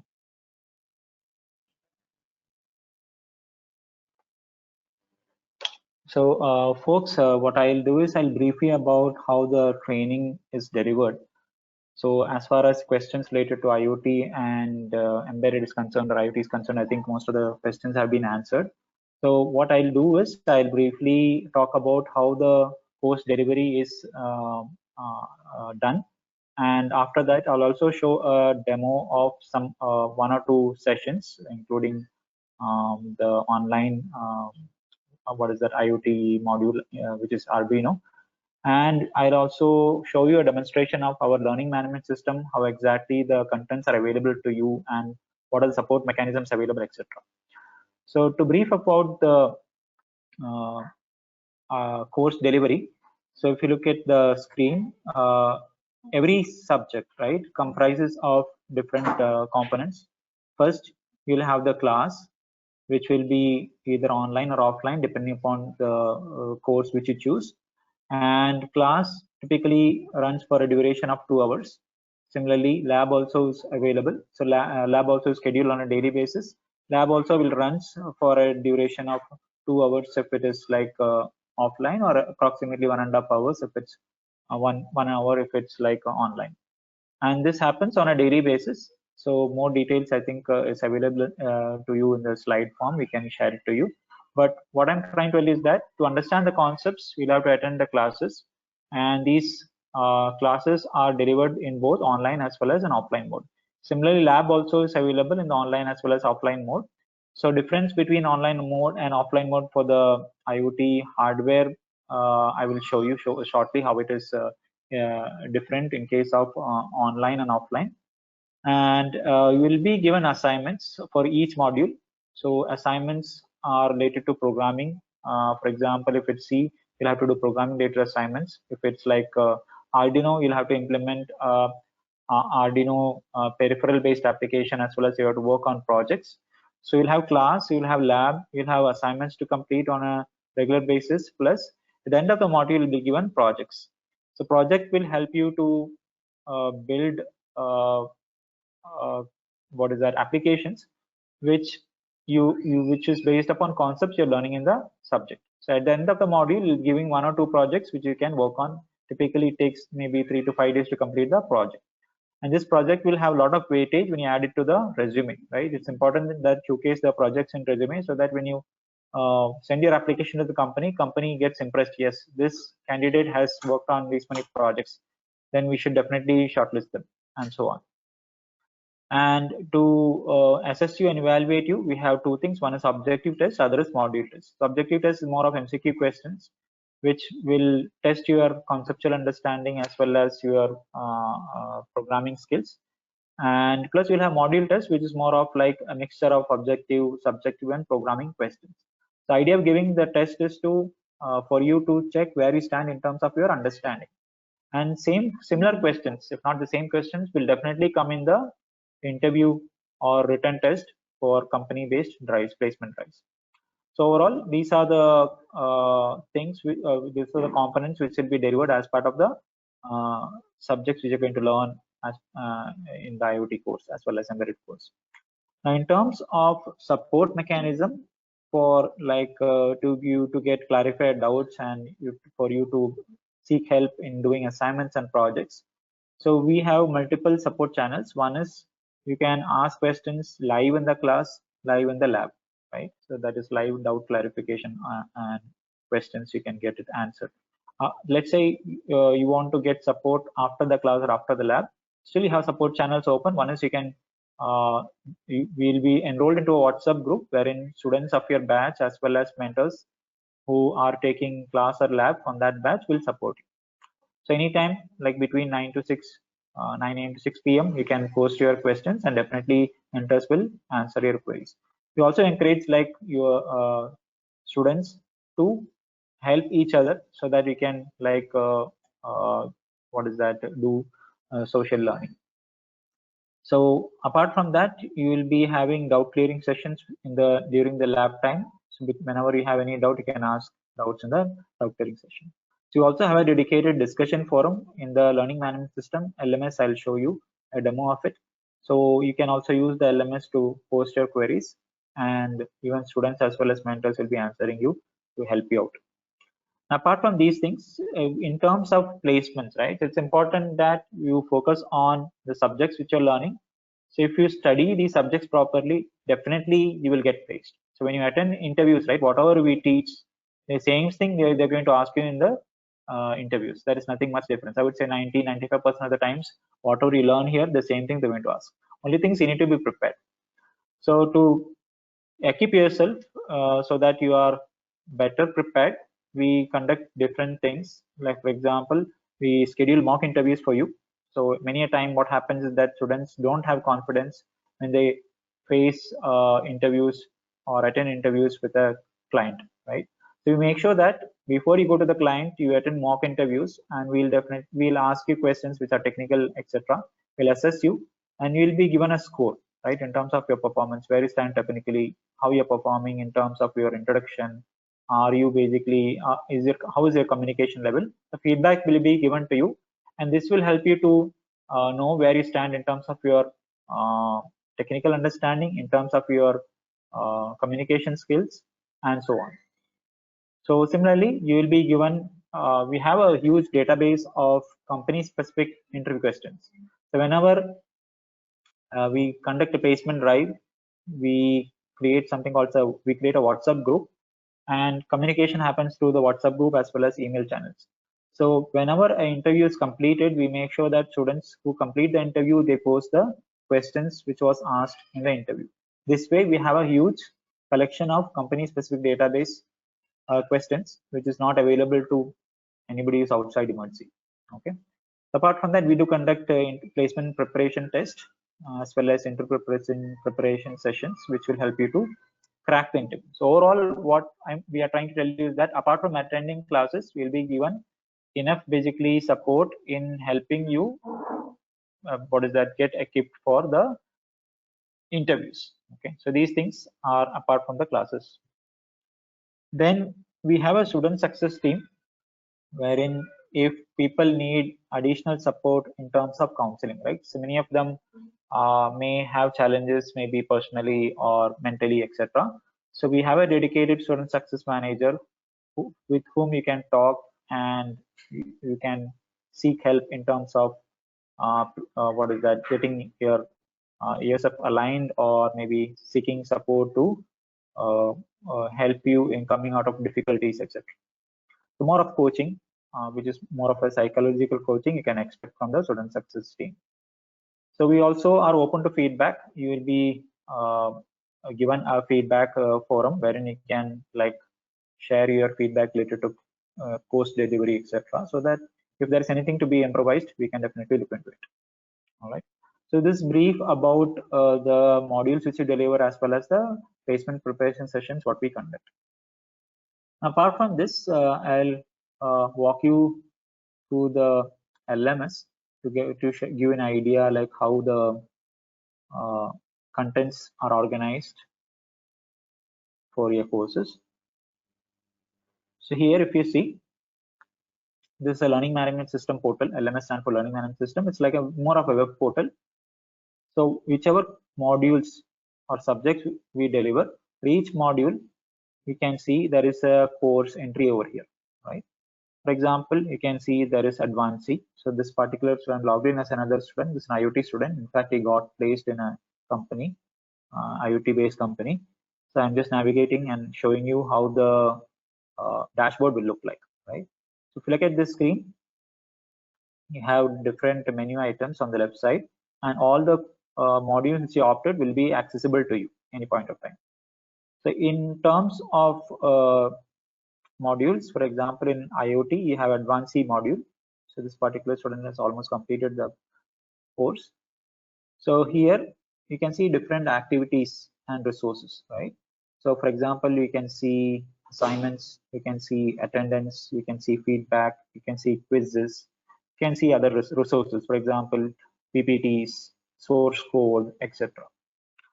So anytime you log into this portal, you can navigate to the specific course and you can access all the resources. You can see materials including slides are available, right? These are quite extensive. You click on this, for example, basic refresher. This is a chapter in C, so wherein the basics of C are covered. So all like topics, right, including basics. Like many people ask this question, I don't know anything about programming, right? Will I understand? Or I'm coming from a different background, non-programming background. Will I be able to understand? We start with number system, right? For example, what is an integer? What is binary? We start with that. And like all topics, for example, are extensively explained in the slides in the class, etc. So you have reference materials available with you. Apart from resources, as I highlighted, you will be given assignments. So assignments will help you to practically realize whatever you learned, right? It's not just about learning theoretically. So many assignments are there in each module. So you can complete those assignments and submit it. So when you complete an assignment, you will also get a grade, right? You can see like 95% score is there. So these assignments initially will be simple, but as time goes and as you learn more topics, the complexity will also increase. And in fact, we have a automated evaluation system, right, which will also help you to attend the interviews in future. So if I want to do a program, I'll just complete the program and say submit. When you submit, it will give a feedback telling that, okay, so you have made a mistake here, right? So automatic feedback is given. You don't have to wait for any mentor to tell you whether the program is correct or not. So we have an auto assessment system also already implemented in the LMS. Okay, so these things will help you in future also. But when you get a job, for example, right, you'll be asked to write a program, or you will be working on different parts of a project. Now, how do you know whatever you implemented is correct or not? They that will be done by using something called as test cases, or testing will be there, right? So projects, when you implement, developers will be implementing it, and test engineers will be there, will be writing test cases, and they will be evaluating it, and your program will be evaluated automatically. This is a similar mechanism wherein you'll be working on programs, and when you write the program, you submit it. There are test cases written which will automatically check whether your program is right or not, and you'll get a feedback. Okay, this will help you to get instant feedback. You don't have to wait for anybody to tell you whether the program is right or wrong. So this is a brief about the learning management system. So apart from this, apart from like PDF, you will also have access to discussion forum, quizzes. For example, I can access quizzes, right? Here you can see there are 5 objective tests, right, which has been taken, and there is a module test and so on. So objective test, for example, if I click on it, so this particular student has already completed and the score is shown here, right? I can do a review. I can see, for example, how many questions I have answered as a student, right? Which is wrong. Okay, what is the mistake? So all these things will help you to like learn better way, right? It's about not just about learning concepts, it's about learning and reviewing also, right? You need to review the questions. You need to know what is the mistake I've done. For example, let's say the second question, click on it. Okay, there's a question. Okay, there is a code going here. So I have done, my answer is incorrect, right? The correct answer is compilation error. So you'll get feedback. So a lot of insights you'll get by reviewing the test papers. So anytime you're done with the test, you can review the questions, you can see what mistake you've done. And after the test also, there will be something called as follow-up session. The follow-up session is generally conducted after the test is done, so that will help you to basically clarify your doubts, and you will also come to know what is the mistake you've done and what is the best way to solve a particular problem. So apart from this, when I navigate back, objective tests are there. Similarly, we have feedback mechanism. Like you can click on the feedback anytime you want to give feedback about the module, or after completing the module, you can give the feedback. You also track your attendance, like how many days you attended, how many days you were absent, and so on. Attendance is very important. So that's about the brief about the learning management system. Now, with respect to online batches, you see,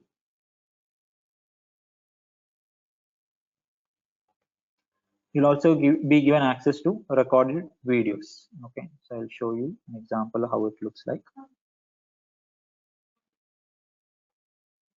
Okay, so if you see this particular module, which is an online module, you'll be given access to class and lab recordings. Okay, so in case of offline mode of delivery, you will not get the recordings. In case of online mode of delivery, you'll be getting recordings. So you can access these videos anytime, and you can revise the concepts if you are opting for the online delivery. Right? Click on this, this will open up the recordings. Okay, so this will help you to revise the concepts and so on. Still loading.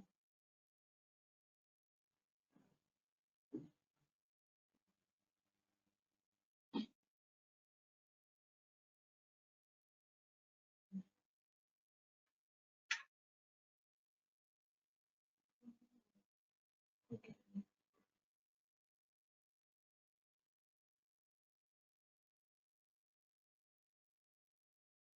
Yeah, so this is how a recorded session looks like.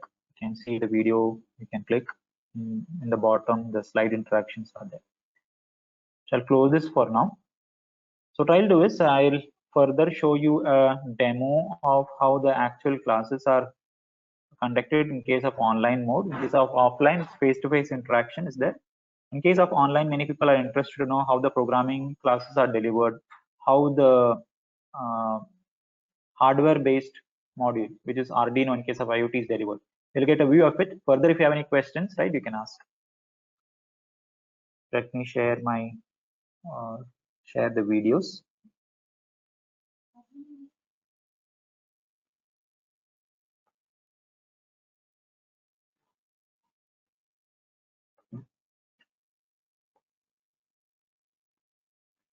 So this is for the C programming module, a small clip which explains how to, like, what is an array and how to use the array and run a loop over an array, etc. Okay, you can have a look at it.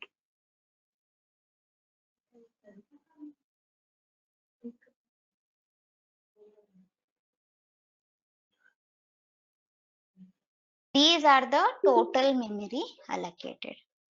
Now, after an array has been declared, maybe I want to give the values into the array, because just the array's declaration will have garbage value. Assume I take int array of size 5. Okay, there has to be 20 bytes of memory allocated. Assume this is the 20 bytes of memory allocated for the array. So I'm storing 5 integers. So each integer takes how many bytes? Each integer takes how many bytes? Correct. So each integer takes 4 bytes.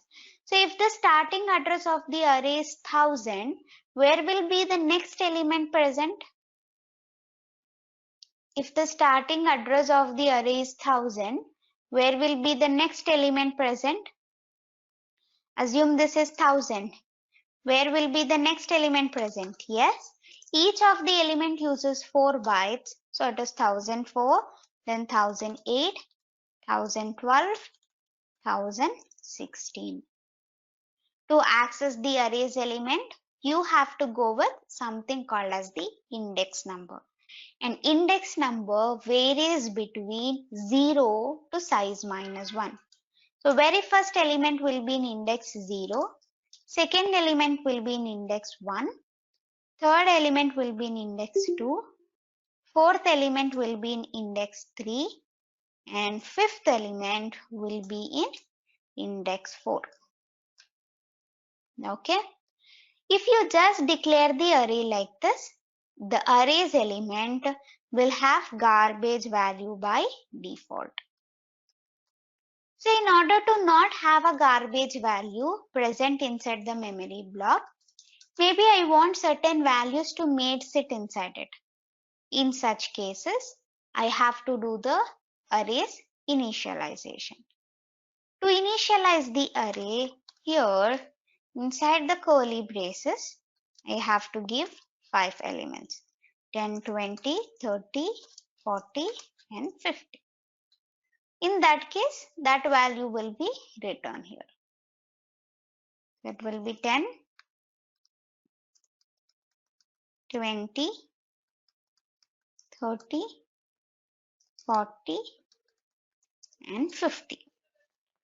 Okay, this is how I declare the array. This is how I do the initialization, and this is how the memory for the array will be allocated. Accessing happens with respect to the index number varying between 0 to size minus 1.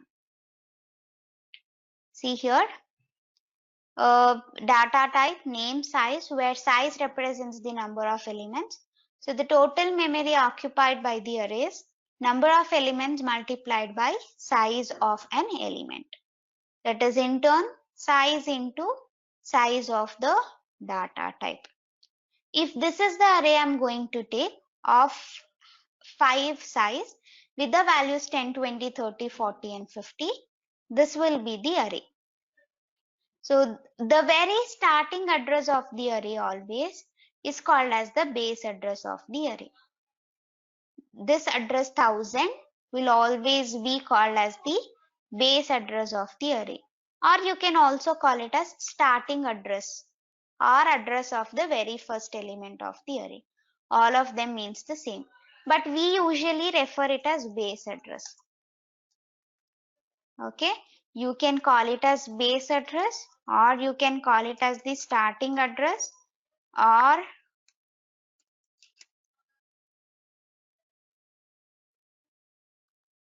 you also can call it as the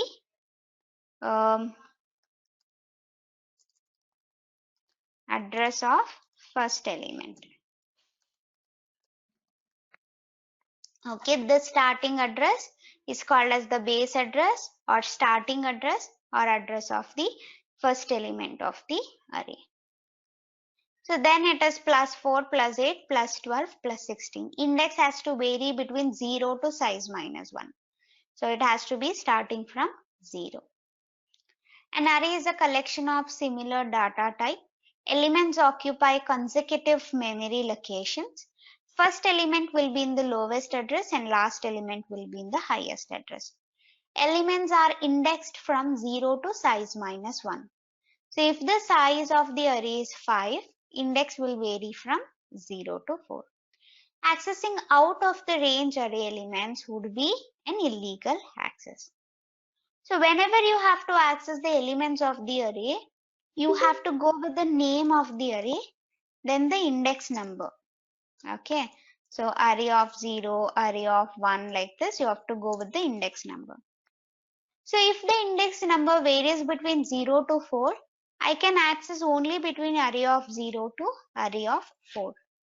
Out of the boundary, that is accessing array of -1 or accessing array of 5 is not allowed. It is an illegal access where you might get to see a error. So accessing out of the range array elements would be illegal access. You should not access the elements in array of -1 and array of size. And once the memory for the array is allocated, it can never be altered in the runtime. That is, while executing the program, the array size can never be modified. So if you declare an array like this, it will be 20 bytes of memory allocated for sure. So this size can never be altered throughout the program. Again, here in double denum of size 6, there will be 48 continuous bytes already allocated. You never get a chance to increase or decrease the size once it has been allocated. So this is the concept of array. Clear this much? Okay. So have this one noted. The next we will see is how to print the elements of the array. Okay. So there are different ways of printing the array's element, which we will be seeing shortly. Before that, have this one noted. So the next we have got is to print the array's element. So when you are supposed to print the array's element, we usually go with the name of the array and the index number. But that has to be done on a repetitive manner. So what is it necessary to be used? What is it necessary to be used if I have to print? Yes, loop is definitely necessary. So I can print the array's element in any of a loop considered. Observe. Okay. So first I try printing it in a for loop.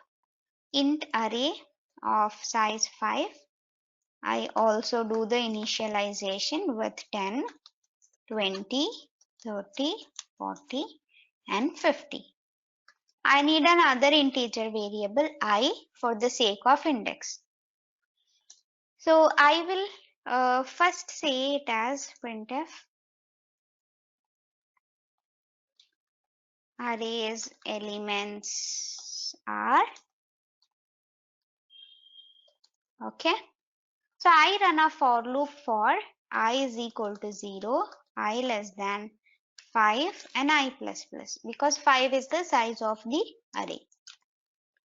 Inside this, I go with the printf.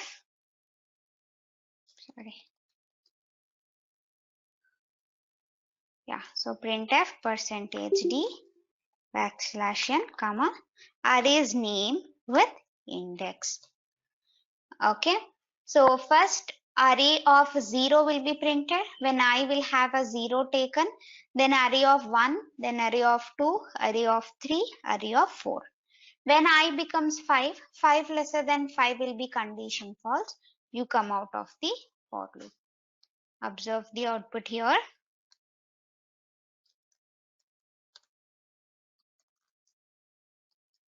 So I'm compiling and executing. These are the array's element which I am printing using a for loop. Let me change this. I try printing using a while loop. So if it has to be with respect to the while loop, go with an initialization done for the variable I. Then you can have it taken something like this. While I is lesser than 5.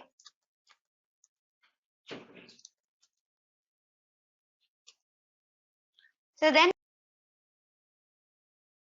So that was about how C programming module topic array is covered. So now with respect to IoT course, one of the modules is Arduino module. So in Arduino, you learn about how to program a microcontroller using the Arduino platform.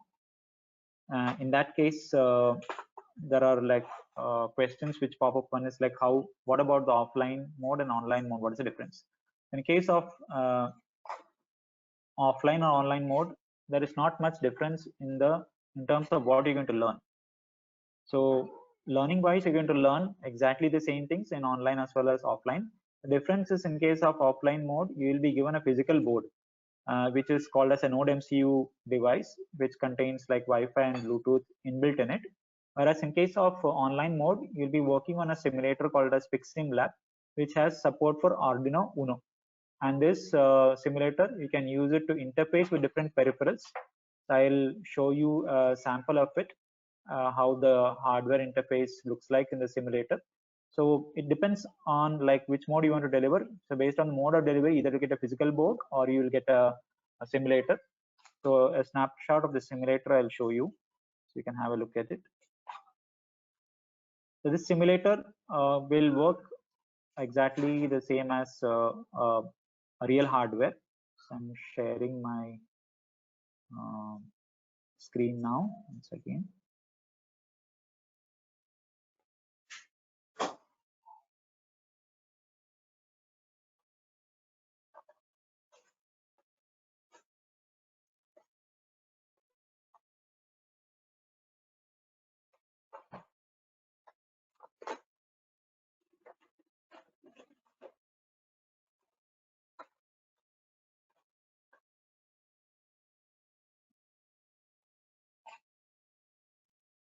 Hope my screen is visible.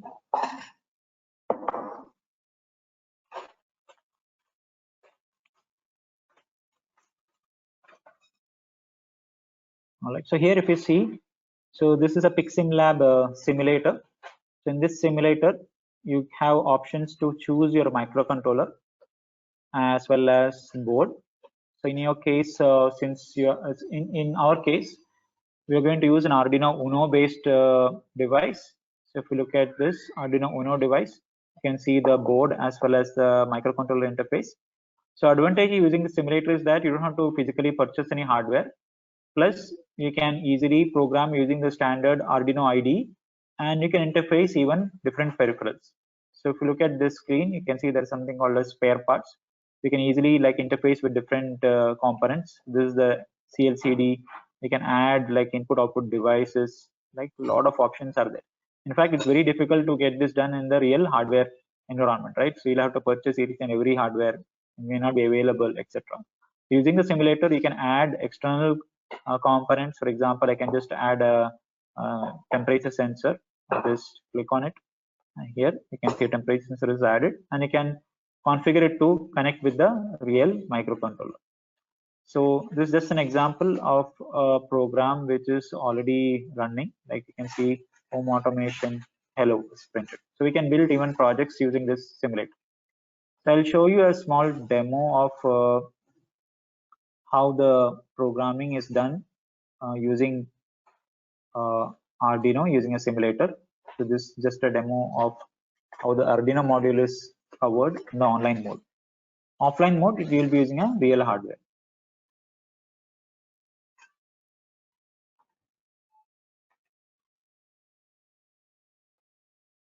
This conference will now be recorded. Hello, everyone. Today we are going to see how to read the temperature from the temperature sensor and display it on the CLCD using Arduino Uno board. And further, we can implement a IoT based solution where we can send the temperature sensor values to the cloud for the further analysis. That we will see in the next module. So to implement this, we are going to use software tools, a development tool, Arduino IDE, and a simulation tool, PixSimLab. So in this implementation, we are using two peripherals. One is CLCD, another is temperature sensor. So we'll try to understand how to interface the CLCD with the Arduino board. So in order to interface the CLCD with the Arduino board, I am using GPIO pins 12, 11, 5, 4, 3, 2 of the Arduino board, which I am connecting to the RS pin, enable pin, D4, D5, D6 and D7 pins of the CLCD.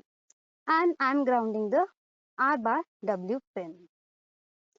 Then the next peripheral, the temperature sensor. We are connecting the temperature sensor, the temperature pin to the analog pin of the Arduino A0. Now in order to read these analog values, I am going to use a function called analog read. So whatever values we are getting from analog read are not the degree Celsius. So we have to map those values to the voltage and voltage to the temperature. Here you can see this example. Then in order to convert those values to the degree Celsius, I am going to use this formula. How to derive this formula? We'll see in the next class. Now this is about interfacing. So we are going to execute this in the tool called PixSimLab. In the PixSimLab, we are going to use the Arduino board which is based on microcontroller Atmega 32. And it supports having the GPIO pins, analog pins, and power LED, a built-in LED, and a reset button. Other than these peripherals, if you want to interface any external peripheral, those are available in the spare parts. Now, in this implementation, we need a temperature sensor and we need a LCD that are available in the spare parts. So for the LCD, go to the outputs and select the LCD. After that, we need to do the connections here. So in order to do the connections, just right click, properties, and select the pins here. So RS pin, I am going to connect it to the 12 pin.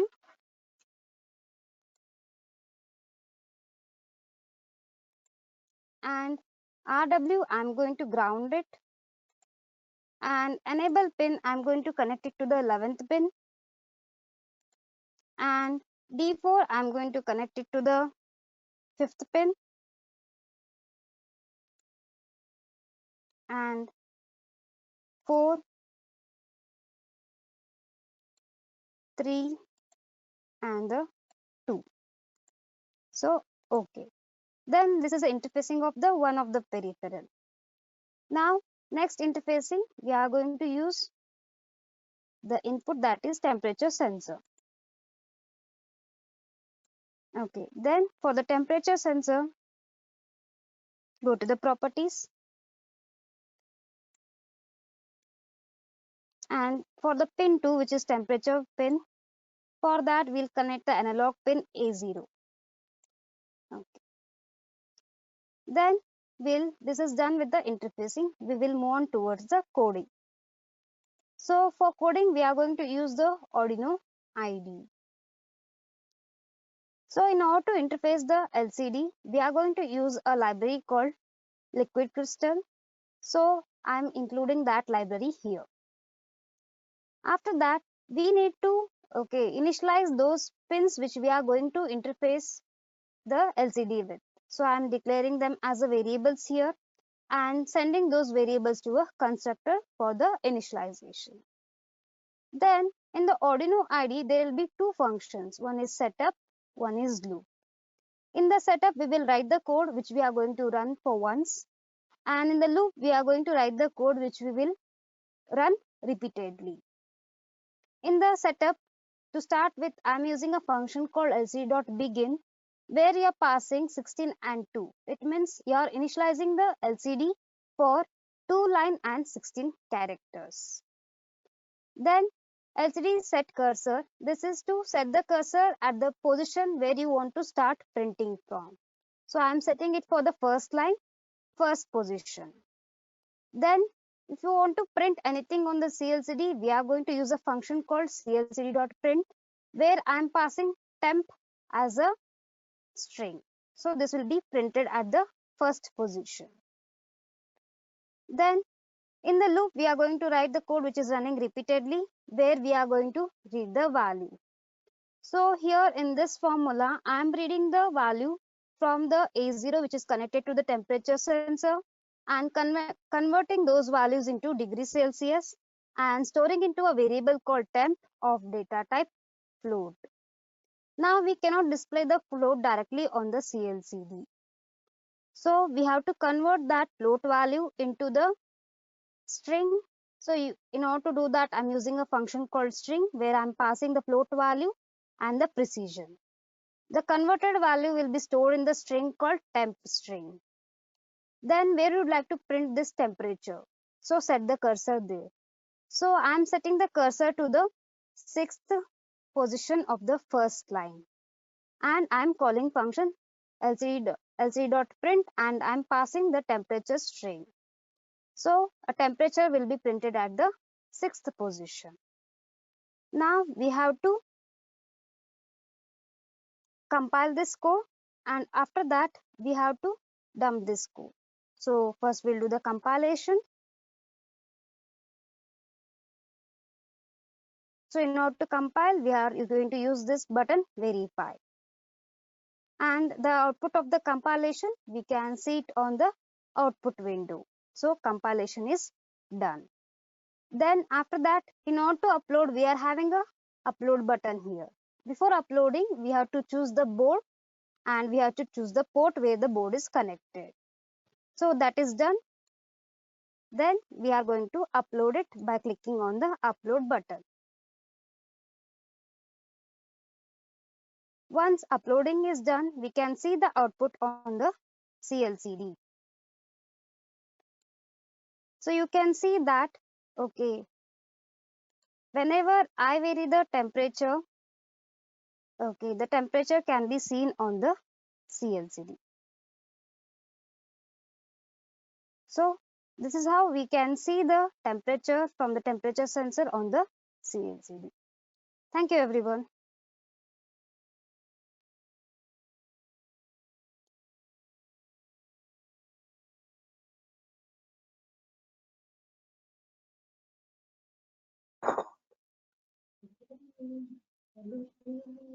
All right, so that was a demo of how the Arduino session is taken for live mode, for the online mode. So I can understand that many things may be new to you. Don't worry about it. So we do teach everything from scratch. So this was just a demonstration of how you'll be implementing a IoT-based application using Arduino IDE, and how you're going to run it on a simulator, which is PixSim Lab, and how we can visualize the output. That was a demonstration of that. What I'll do is I'll also show a demonstration of how the support mechanism is in the WhatsApp channels. Okay, just give me a moment.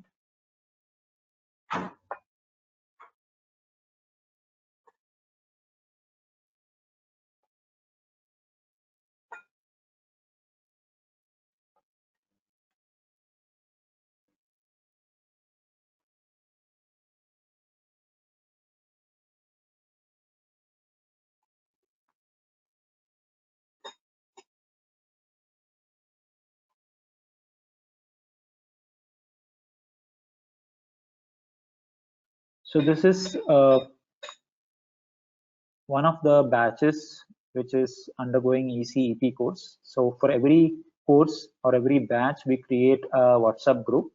And using this WhatsApp group, we can clarify your doubts, you can post your questions, and you'll get updates related to the classes and lab. And if there is any notification to be sent, we'll send it to you through WhatsApp. So advantage of this WhatsApp group is that you'll get updates from the mentors. You can ask questions and you can clarify your doubts by using the WhatsApp group channel, even after the class and lab timings. Now, if you look at this WhatsApp group, you can see somebody is asking a question, right? So they sent a video and they're asking, like, some particular student is asking a doubt, right? Now the answer is also given immediately, right? So the question was asked at 3 p.m. You got an answer regarding what is the solution for that problem statement. You can use the WhatsApp group to ask your questions. For example, the questions, only thing we say is that question need to be descriptive, right? For example, you can send a screenshot of it, explain what is the error you're getting. So mentors will be there monitoring the WhatsApp group, or there will be other students to help you out to solve your queries. Now, apart from basically groups for batch, we'll also create company specific WhatsApp groups. For every placement drive that comes, right, there will be WhatsApp group created. For example, I can search for Qualcomm, right? So for every drive, it's not for one company. For example, Qualcomm visited in July, Qualcomm visited in June, August, etc. So whenever a company visits, we'll create a WhatsApp group for that, and through using the WhatsApp group, the communication will happen, right? So this is like recently created. So we'll post updates, right? For example, you can see here there are placement team members available in the WhatsApp group. They are sharing the questions, right? So questions are shared here after the interview. So you'll get like an advantage of like having a dedicated channel for communication with respect to placement drive. Example, test schedule, interview schedule, questions after attending the interview is posted so that you can prepare well, right? Even if they're basically placed, you can see, right? We're congratulating them. So for example, recently, right? So I would say maybe a few days back, okay, this student got placed in Qualcomm, right? People are congratulating. We are sending updates, right? Okay, these 3 people have next round of interview, right? And what are the questions asked previously that is getting shared? Multiple rounds of interview will be there, right? For example, you also share like interview preparation questions in PDF format is shared, right? So whatever updates are there, you will come to know that, okay, in the WhatsApp groups, right? So 2 students got placed recently, and we are congratulating them and so on. Similarly, for other companies also, let's say Continental, right? So there is a placement drive here, right? So here today also you can say this is today. These are all happening live in front of you, right? You can see, right? 4:30 here, people are congratulating this, right? When is offer letter getting sent, right? So we'll help you till you are getting like onboarded, right? So our placement team is a very dedicated team who will basically start right from floating the application till you are getting basically the offer letter. We are there to help you out, right? So these WhatsApp group are created for batches. WhatsApp group also created for placement drives. Okay, and we do have basically mentors as well as added to it so that you can seek support from them. So that's it from my side. If you have any questions, you can feel free to post it in the chat window. We'll try to answer it. Jay? Mubeen, you're able to see the questions in the chat window? Yes. Okay. I think there is one question from Bharat. He's asking, so will be extra lab sessions allowed to work on projects? Yeah, projects you will get enough time to work on. So typically for projects, what happens is you will be having a session in the class and lab explaining what is the project, explaining the requirements, how to implement the project in terms of design, etc. You'll also be given something called as a skeleton code, like a dummy code kind of a thing. And you have to implement the code function by function. So a lot of handholding will be done in terms of how you can implement the project, and multiple sessions will be there, not just one session, 1, 2, 3 sessions, etc. will be there for you to get guidance in terms of how the project should be implemented. All right. And then there's a question. I think there was some repeatedly Prashant Srivastava is asking, looks like he's left. I'm from electrical engineering. Is there any problem, sir? I think multiple times we clarified branch is not a criteria at all. In fact, we even placed a civil engineering, mechanical engineering student. So electrical engineering, we don't see any issue at all. Then, yeah, that's what Mubeen mainly for you. Then there's a question from Rashi Agarwal. Can you please share the fee structure for online and offline. Rashi, hang on. We'll share you our counselor details. They will be the right people to explain you about the fee part of it. Then will we get the recording of this webinar? Ask Udit Dubey. Yes, Udit, as I already mentioned, our team will make some minor edits to this webinar. The entire video recording will be shared to you shortly. Not only that, people who are registered for this, like some of them could not attend today's webinar. For them also, we will share the recorded version. Okay. Then Jaideep is asking, sir, is it possible for online student to come to the institute on weekends to practice labs with board physically? Mubeen? Usually we don't recommend doing that because when you say we are opted for the online mode, we can focus on using the board which is dedicated for the online mode of delivery. So if you look at the board which you're using for online classes, it's different, whereas the board which you're using for offline class is different. So you'll find it challenging for you to like understand both. So we would recommend you choose one mode of, but basically one board, and it will be difficult for you to like get understanding of how to use the boards. You'll have to keep switching between them. Meanwhile, what any help is required, let's say you purchase a board, right? Some people are interested to purchase a board. You can definitely do that, and you can seek support online so that if in case you're stuck, right, our mentors will be there to guide you. All right. So and there is one more question. I think Venkatesh P is asking, percentage or any educational qualification matters for placements. See, Venkatesh, as I already mentioned, it will not matter much. If what as statistically we are seeing, 40% of the companies, right? They don't ask for educational qualification, or of course, as I said, BTech is important, but you can have any CGPA, or you can even have any percentage, right? 40%, I'm saying no year pass or no percentage, right? Any year. That's why I showed in the beginning, right? Even we are able to place students from 2011, 2012 type of, almost 10 years back they passed out. We are able to place them. So it doesn't matter. Your performance in the course matters a lot. Okay. Hope that's clear, Venkatesh. All right. So I think with this we come to the technical part of it. Hope there are many questions about how the modules were delivered, how I can learn hardware, how do I get support, how do I make effective use of the online, difference between online and offline. I think many of those aspects got clarified during Mubeen's presentation. Can I get some responses? Are you able to? I know it's 9:15. We still have one more leg to go.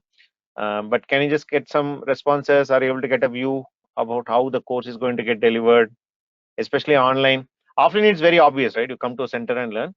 Online is where a lot of questions typically come. Are you get an idea? Can you get some responses? You get an idea?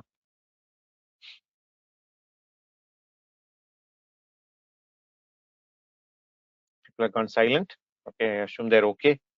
So Mubeen, I will take back the presenter. I have let me run through the remaining slides. All right.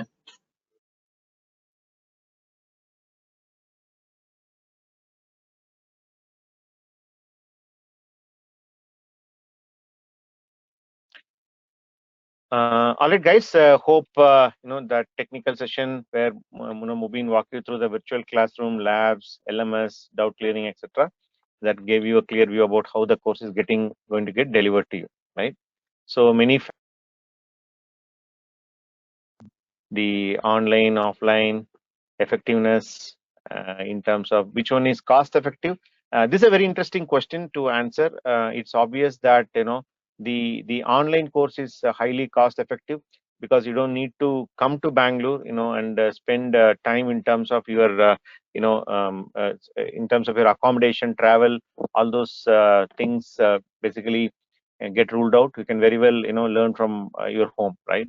Offline classes are conducted during pandemic. I think that question is no longer relevant. We are on with both online and offline mode now. Learning in simulator, Mubeen showed a demo, is as good as learning from the real hardware. We discussed about mentors, doubt clarifications, right? I'm working professional, which will suit. Online will suit better, especially the online evening one. I'm still in 7th semester. Can I take up the course? With this question, we get some from the college graduates. Yes, you can. You can utilize the time, and then once you complete your engineering, you can start applying for placements. I saw some of you are from 2023 pass out, right? And then this discussion we had quite long. I completed my engineering. Should I choose online or offline? It's really your choice. Why there is no difference between placement between courses? The answer is obvious. Companies are looking for skills, right? Year gap we discussed already. Okay, can you achieve career break from IT to core? Definitely possible. We saw that, right? And we are back again to the placement point, right? So I would like to cover a few more points about the placements. We saw in the first section more about the trends, how the trends are converting into opportunities and how the students are achieving results and all.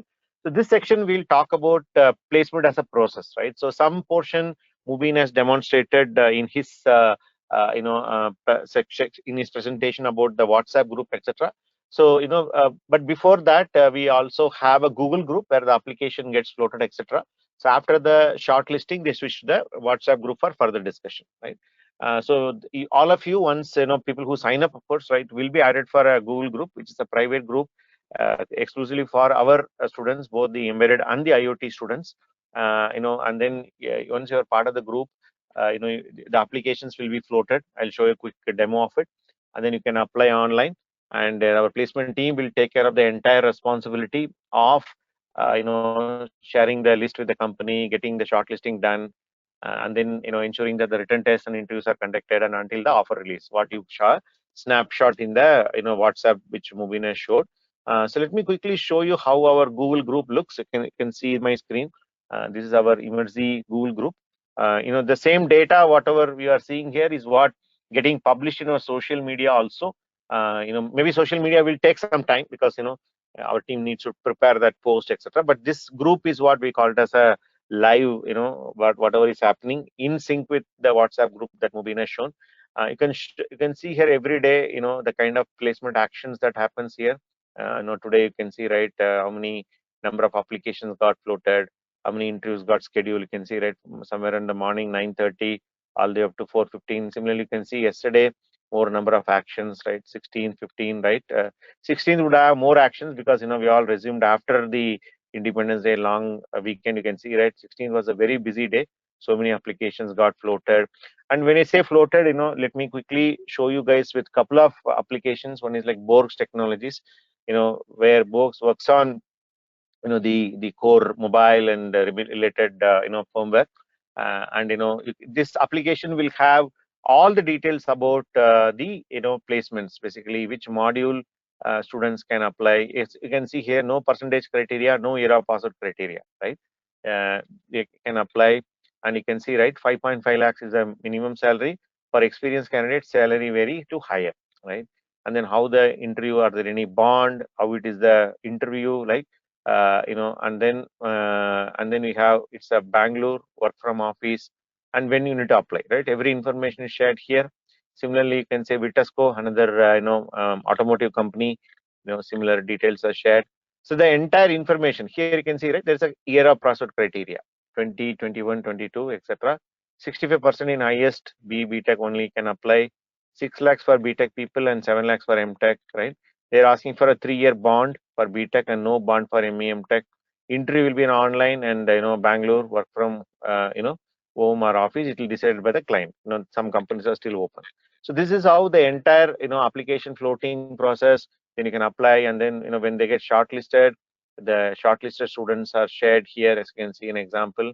And these students will receive a separate notification about when to attend the interview. They created the WhatsApp group so that we seamlessly stay in touch during the entire placement process, right? So this is about an example of how our placement group works. Okay. So let me get back to the slide. We have few more slides left, and some of the facts about placements. How long will I get placement opportunity through Emertxe? I think initially itself it was asked. Let me clarify.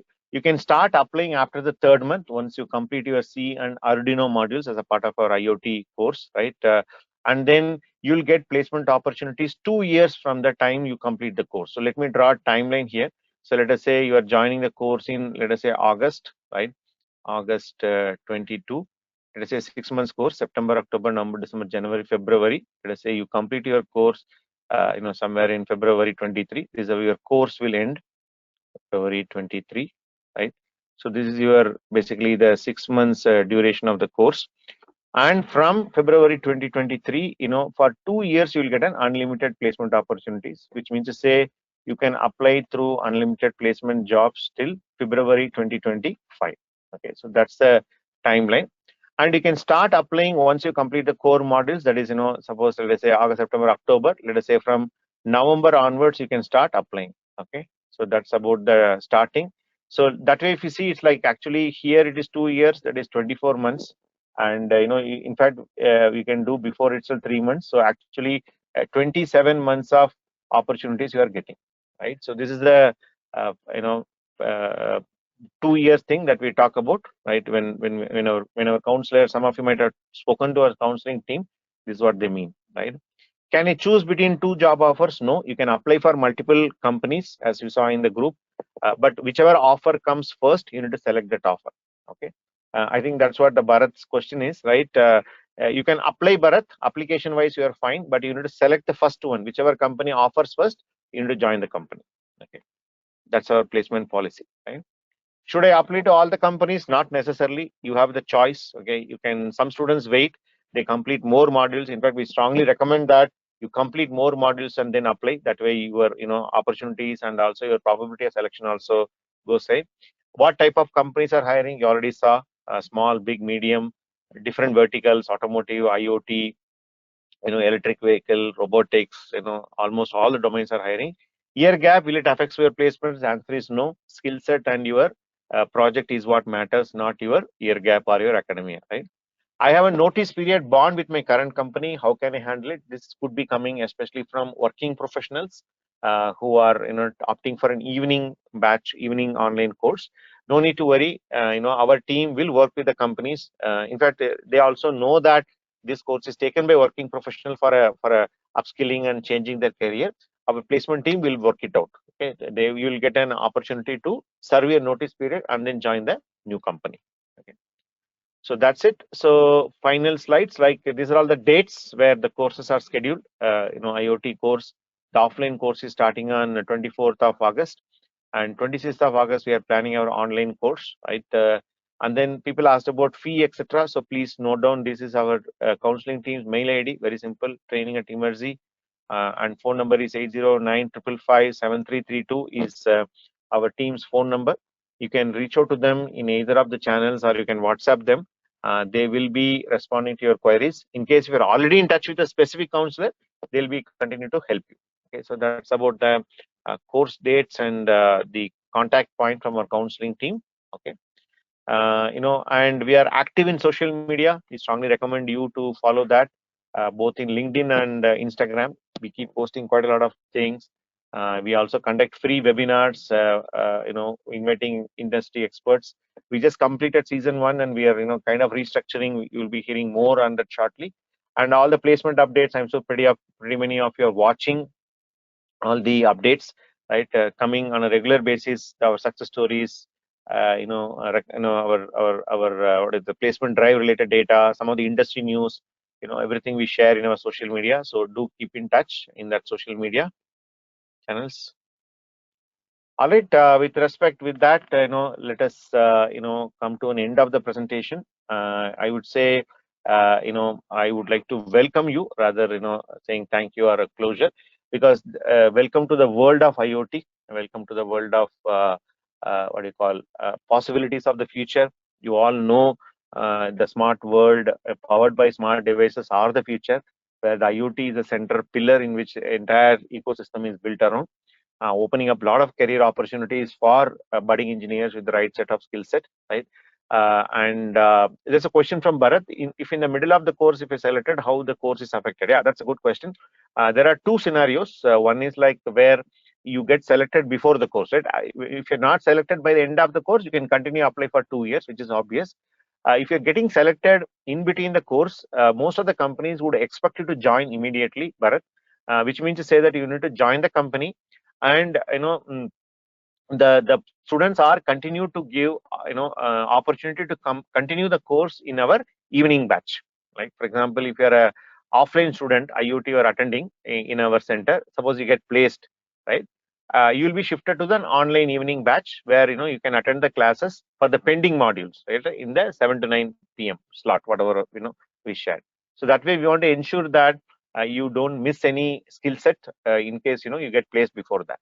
In case you attended the course, completed all the modules, you would have got good number of opportunities. You're not placed, then you continue applying until you get placed, for the 2 years of window. Hope that's clear, Bharat. Okay. When is the next batch starts? After the August 26th, okay, Venkatesh is asking, right? So that again, our counseling team would be the right person. So typically we start batches every month. You can watch out our website. I don't have dates because they are the right people to communicate.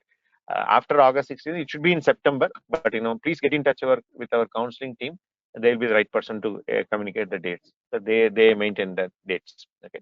So Bharat is telling us that. Okay. So all right, guys. Thank you very much for joining this webinar. We sincerely hope, as I told in the beginning, let me repeat it now also. The goal of this webinar is not only talk about the course. You see, right? We covered much beyond that.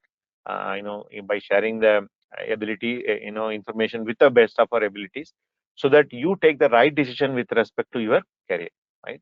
So please ensure whatever you choose with a long-term career perspective in your mind. But I'm pretty sure whatever choice you make, you all will do very well. Okay. Can I get some quick feedback about this webinar? How did you find the webinar? So thank you for the great session. Looking forward to join and make a career in Bharat. Great, Bharat. Thank you for asking all those questions. I really like people asking more questions. Can I get some feedback? How did you find today's session? Would you get the right information about overall course, industry, jobs, career, etc.? Thank you for the session, says Jaideep. Can I get some more responses? I know it's dinner time, 9:30. We kind of overshoot by half an hour. As you say, right, it's mainly due to the Q&A, right? If you wanted to strictly 2 hours, we can do, not a problem. But we want to ensure that all your questions are answered. Right? Excellent session, says Shreyansh. I got a lot of info. Thank you, sir, says Venkatesh. Thank you, guys. Good to know that you found the session useful. Any other questions, queries? Anyways, as I mentioned, this video recording is happening. We'll just do minor cuts in the beginning, and we'll add some header footer into it. And then we'll ensure that we share the link. Feel free to share this recorded video link also to your friends, or some of them who are interested in a career in this particular domain. They may or may not have registered for this webinar, but let us share the information openly, freely, so they also get themselves with the right information and make the right choices for the career. Right? Good session, says Ramij Shaikh. Okay. All right, guys. So thank you very much for all your kind words. It's been a pleasure. Want to thank our team Emertxe, who has been in the back end driving this entire webinar. Right, me and Mubeen is present. Right, there is a lot of effort from our counseling team, and our business team goes behind the back end. I would like to thank our team Emertxe for their effort, and thank you all for your active participation.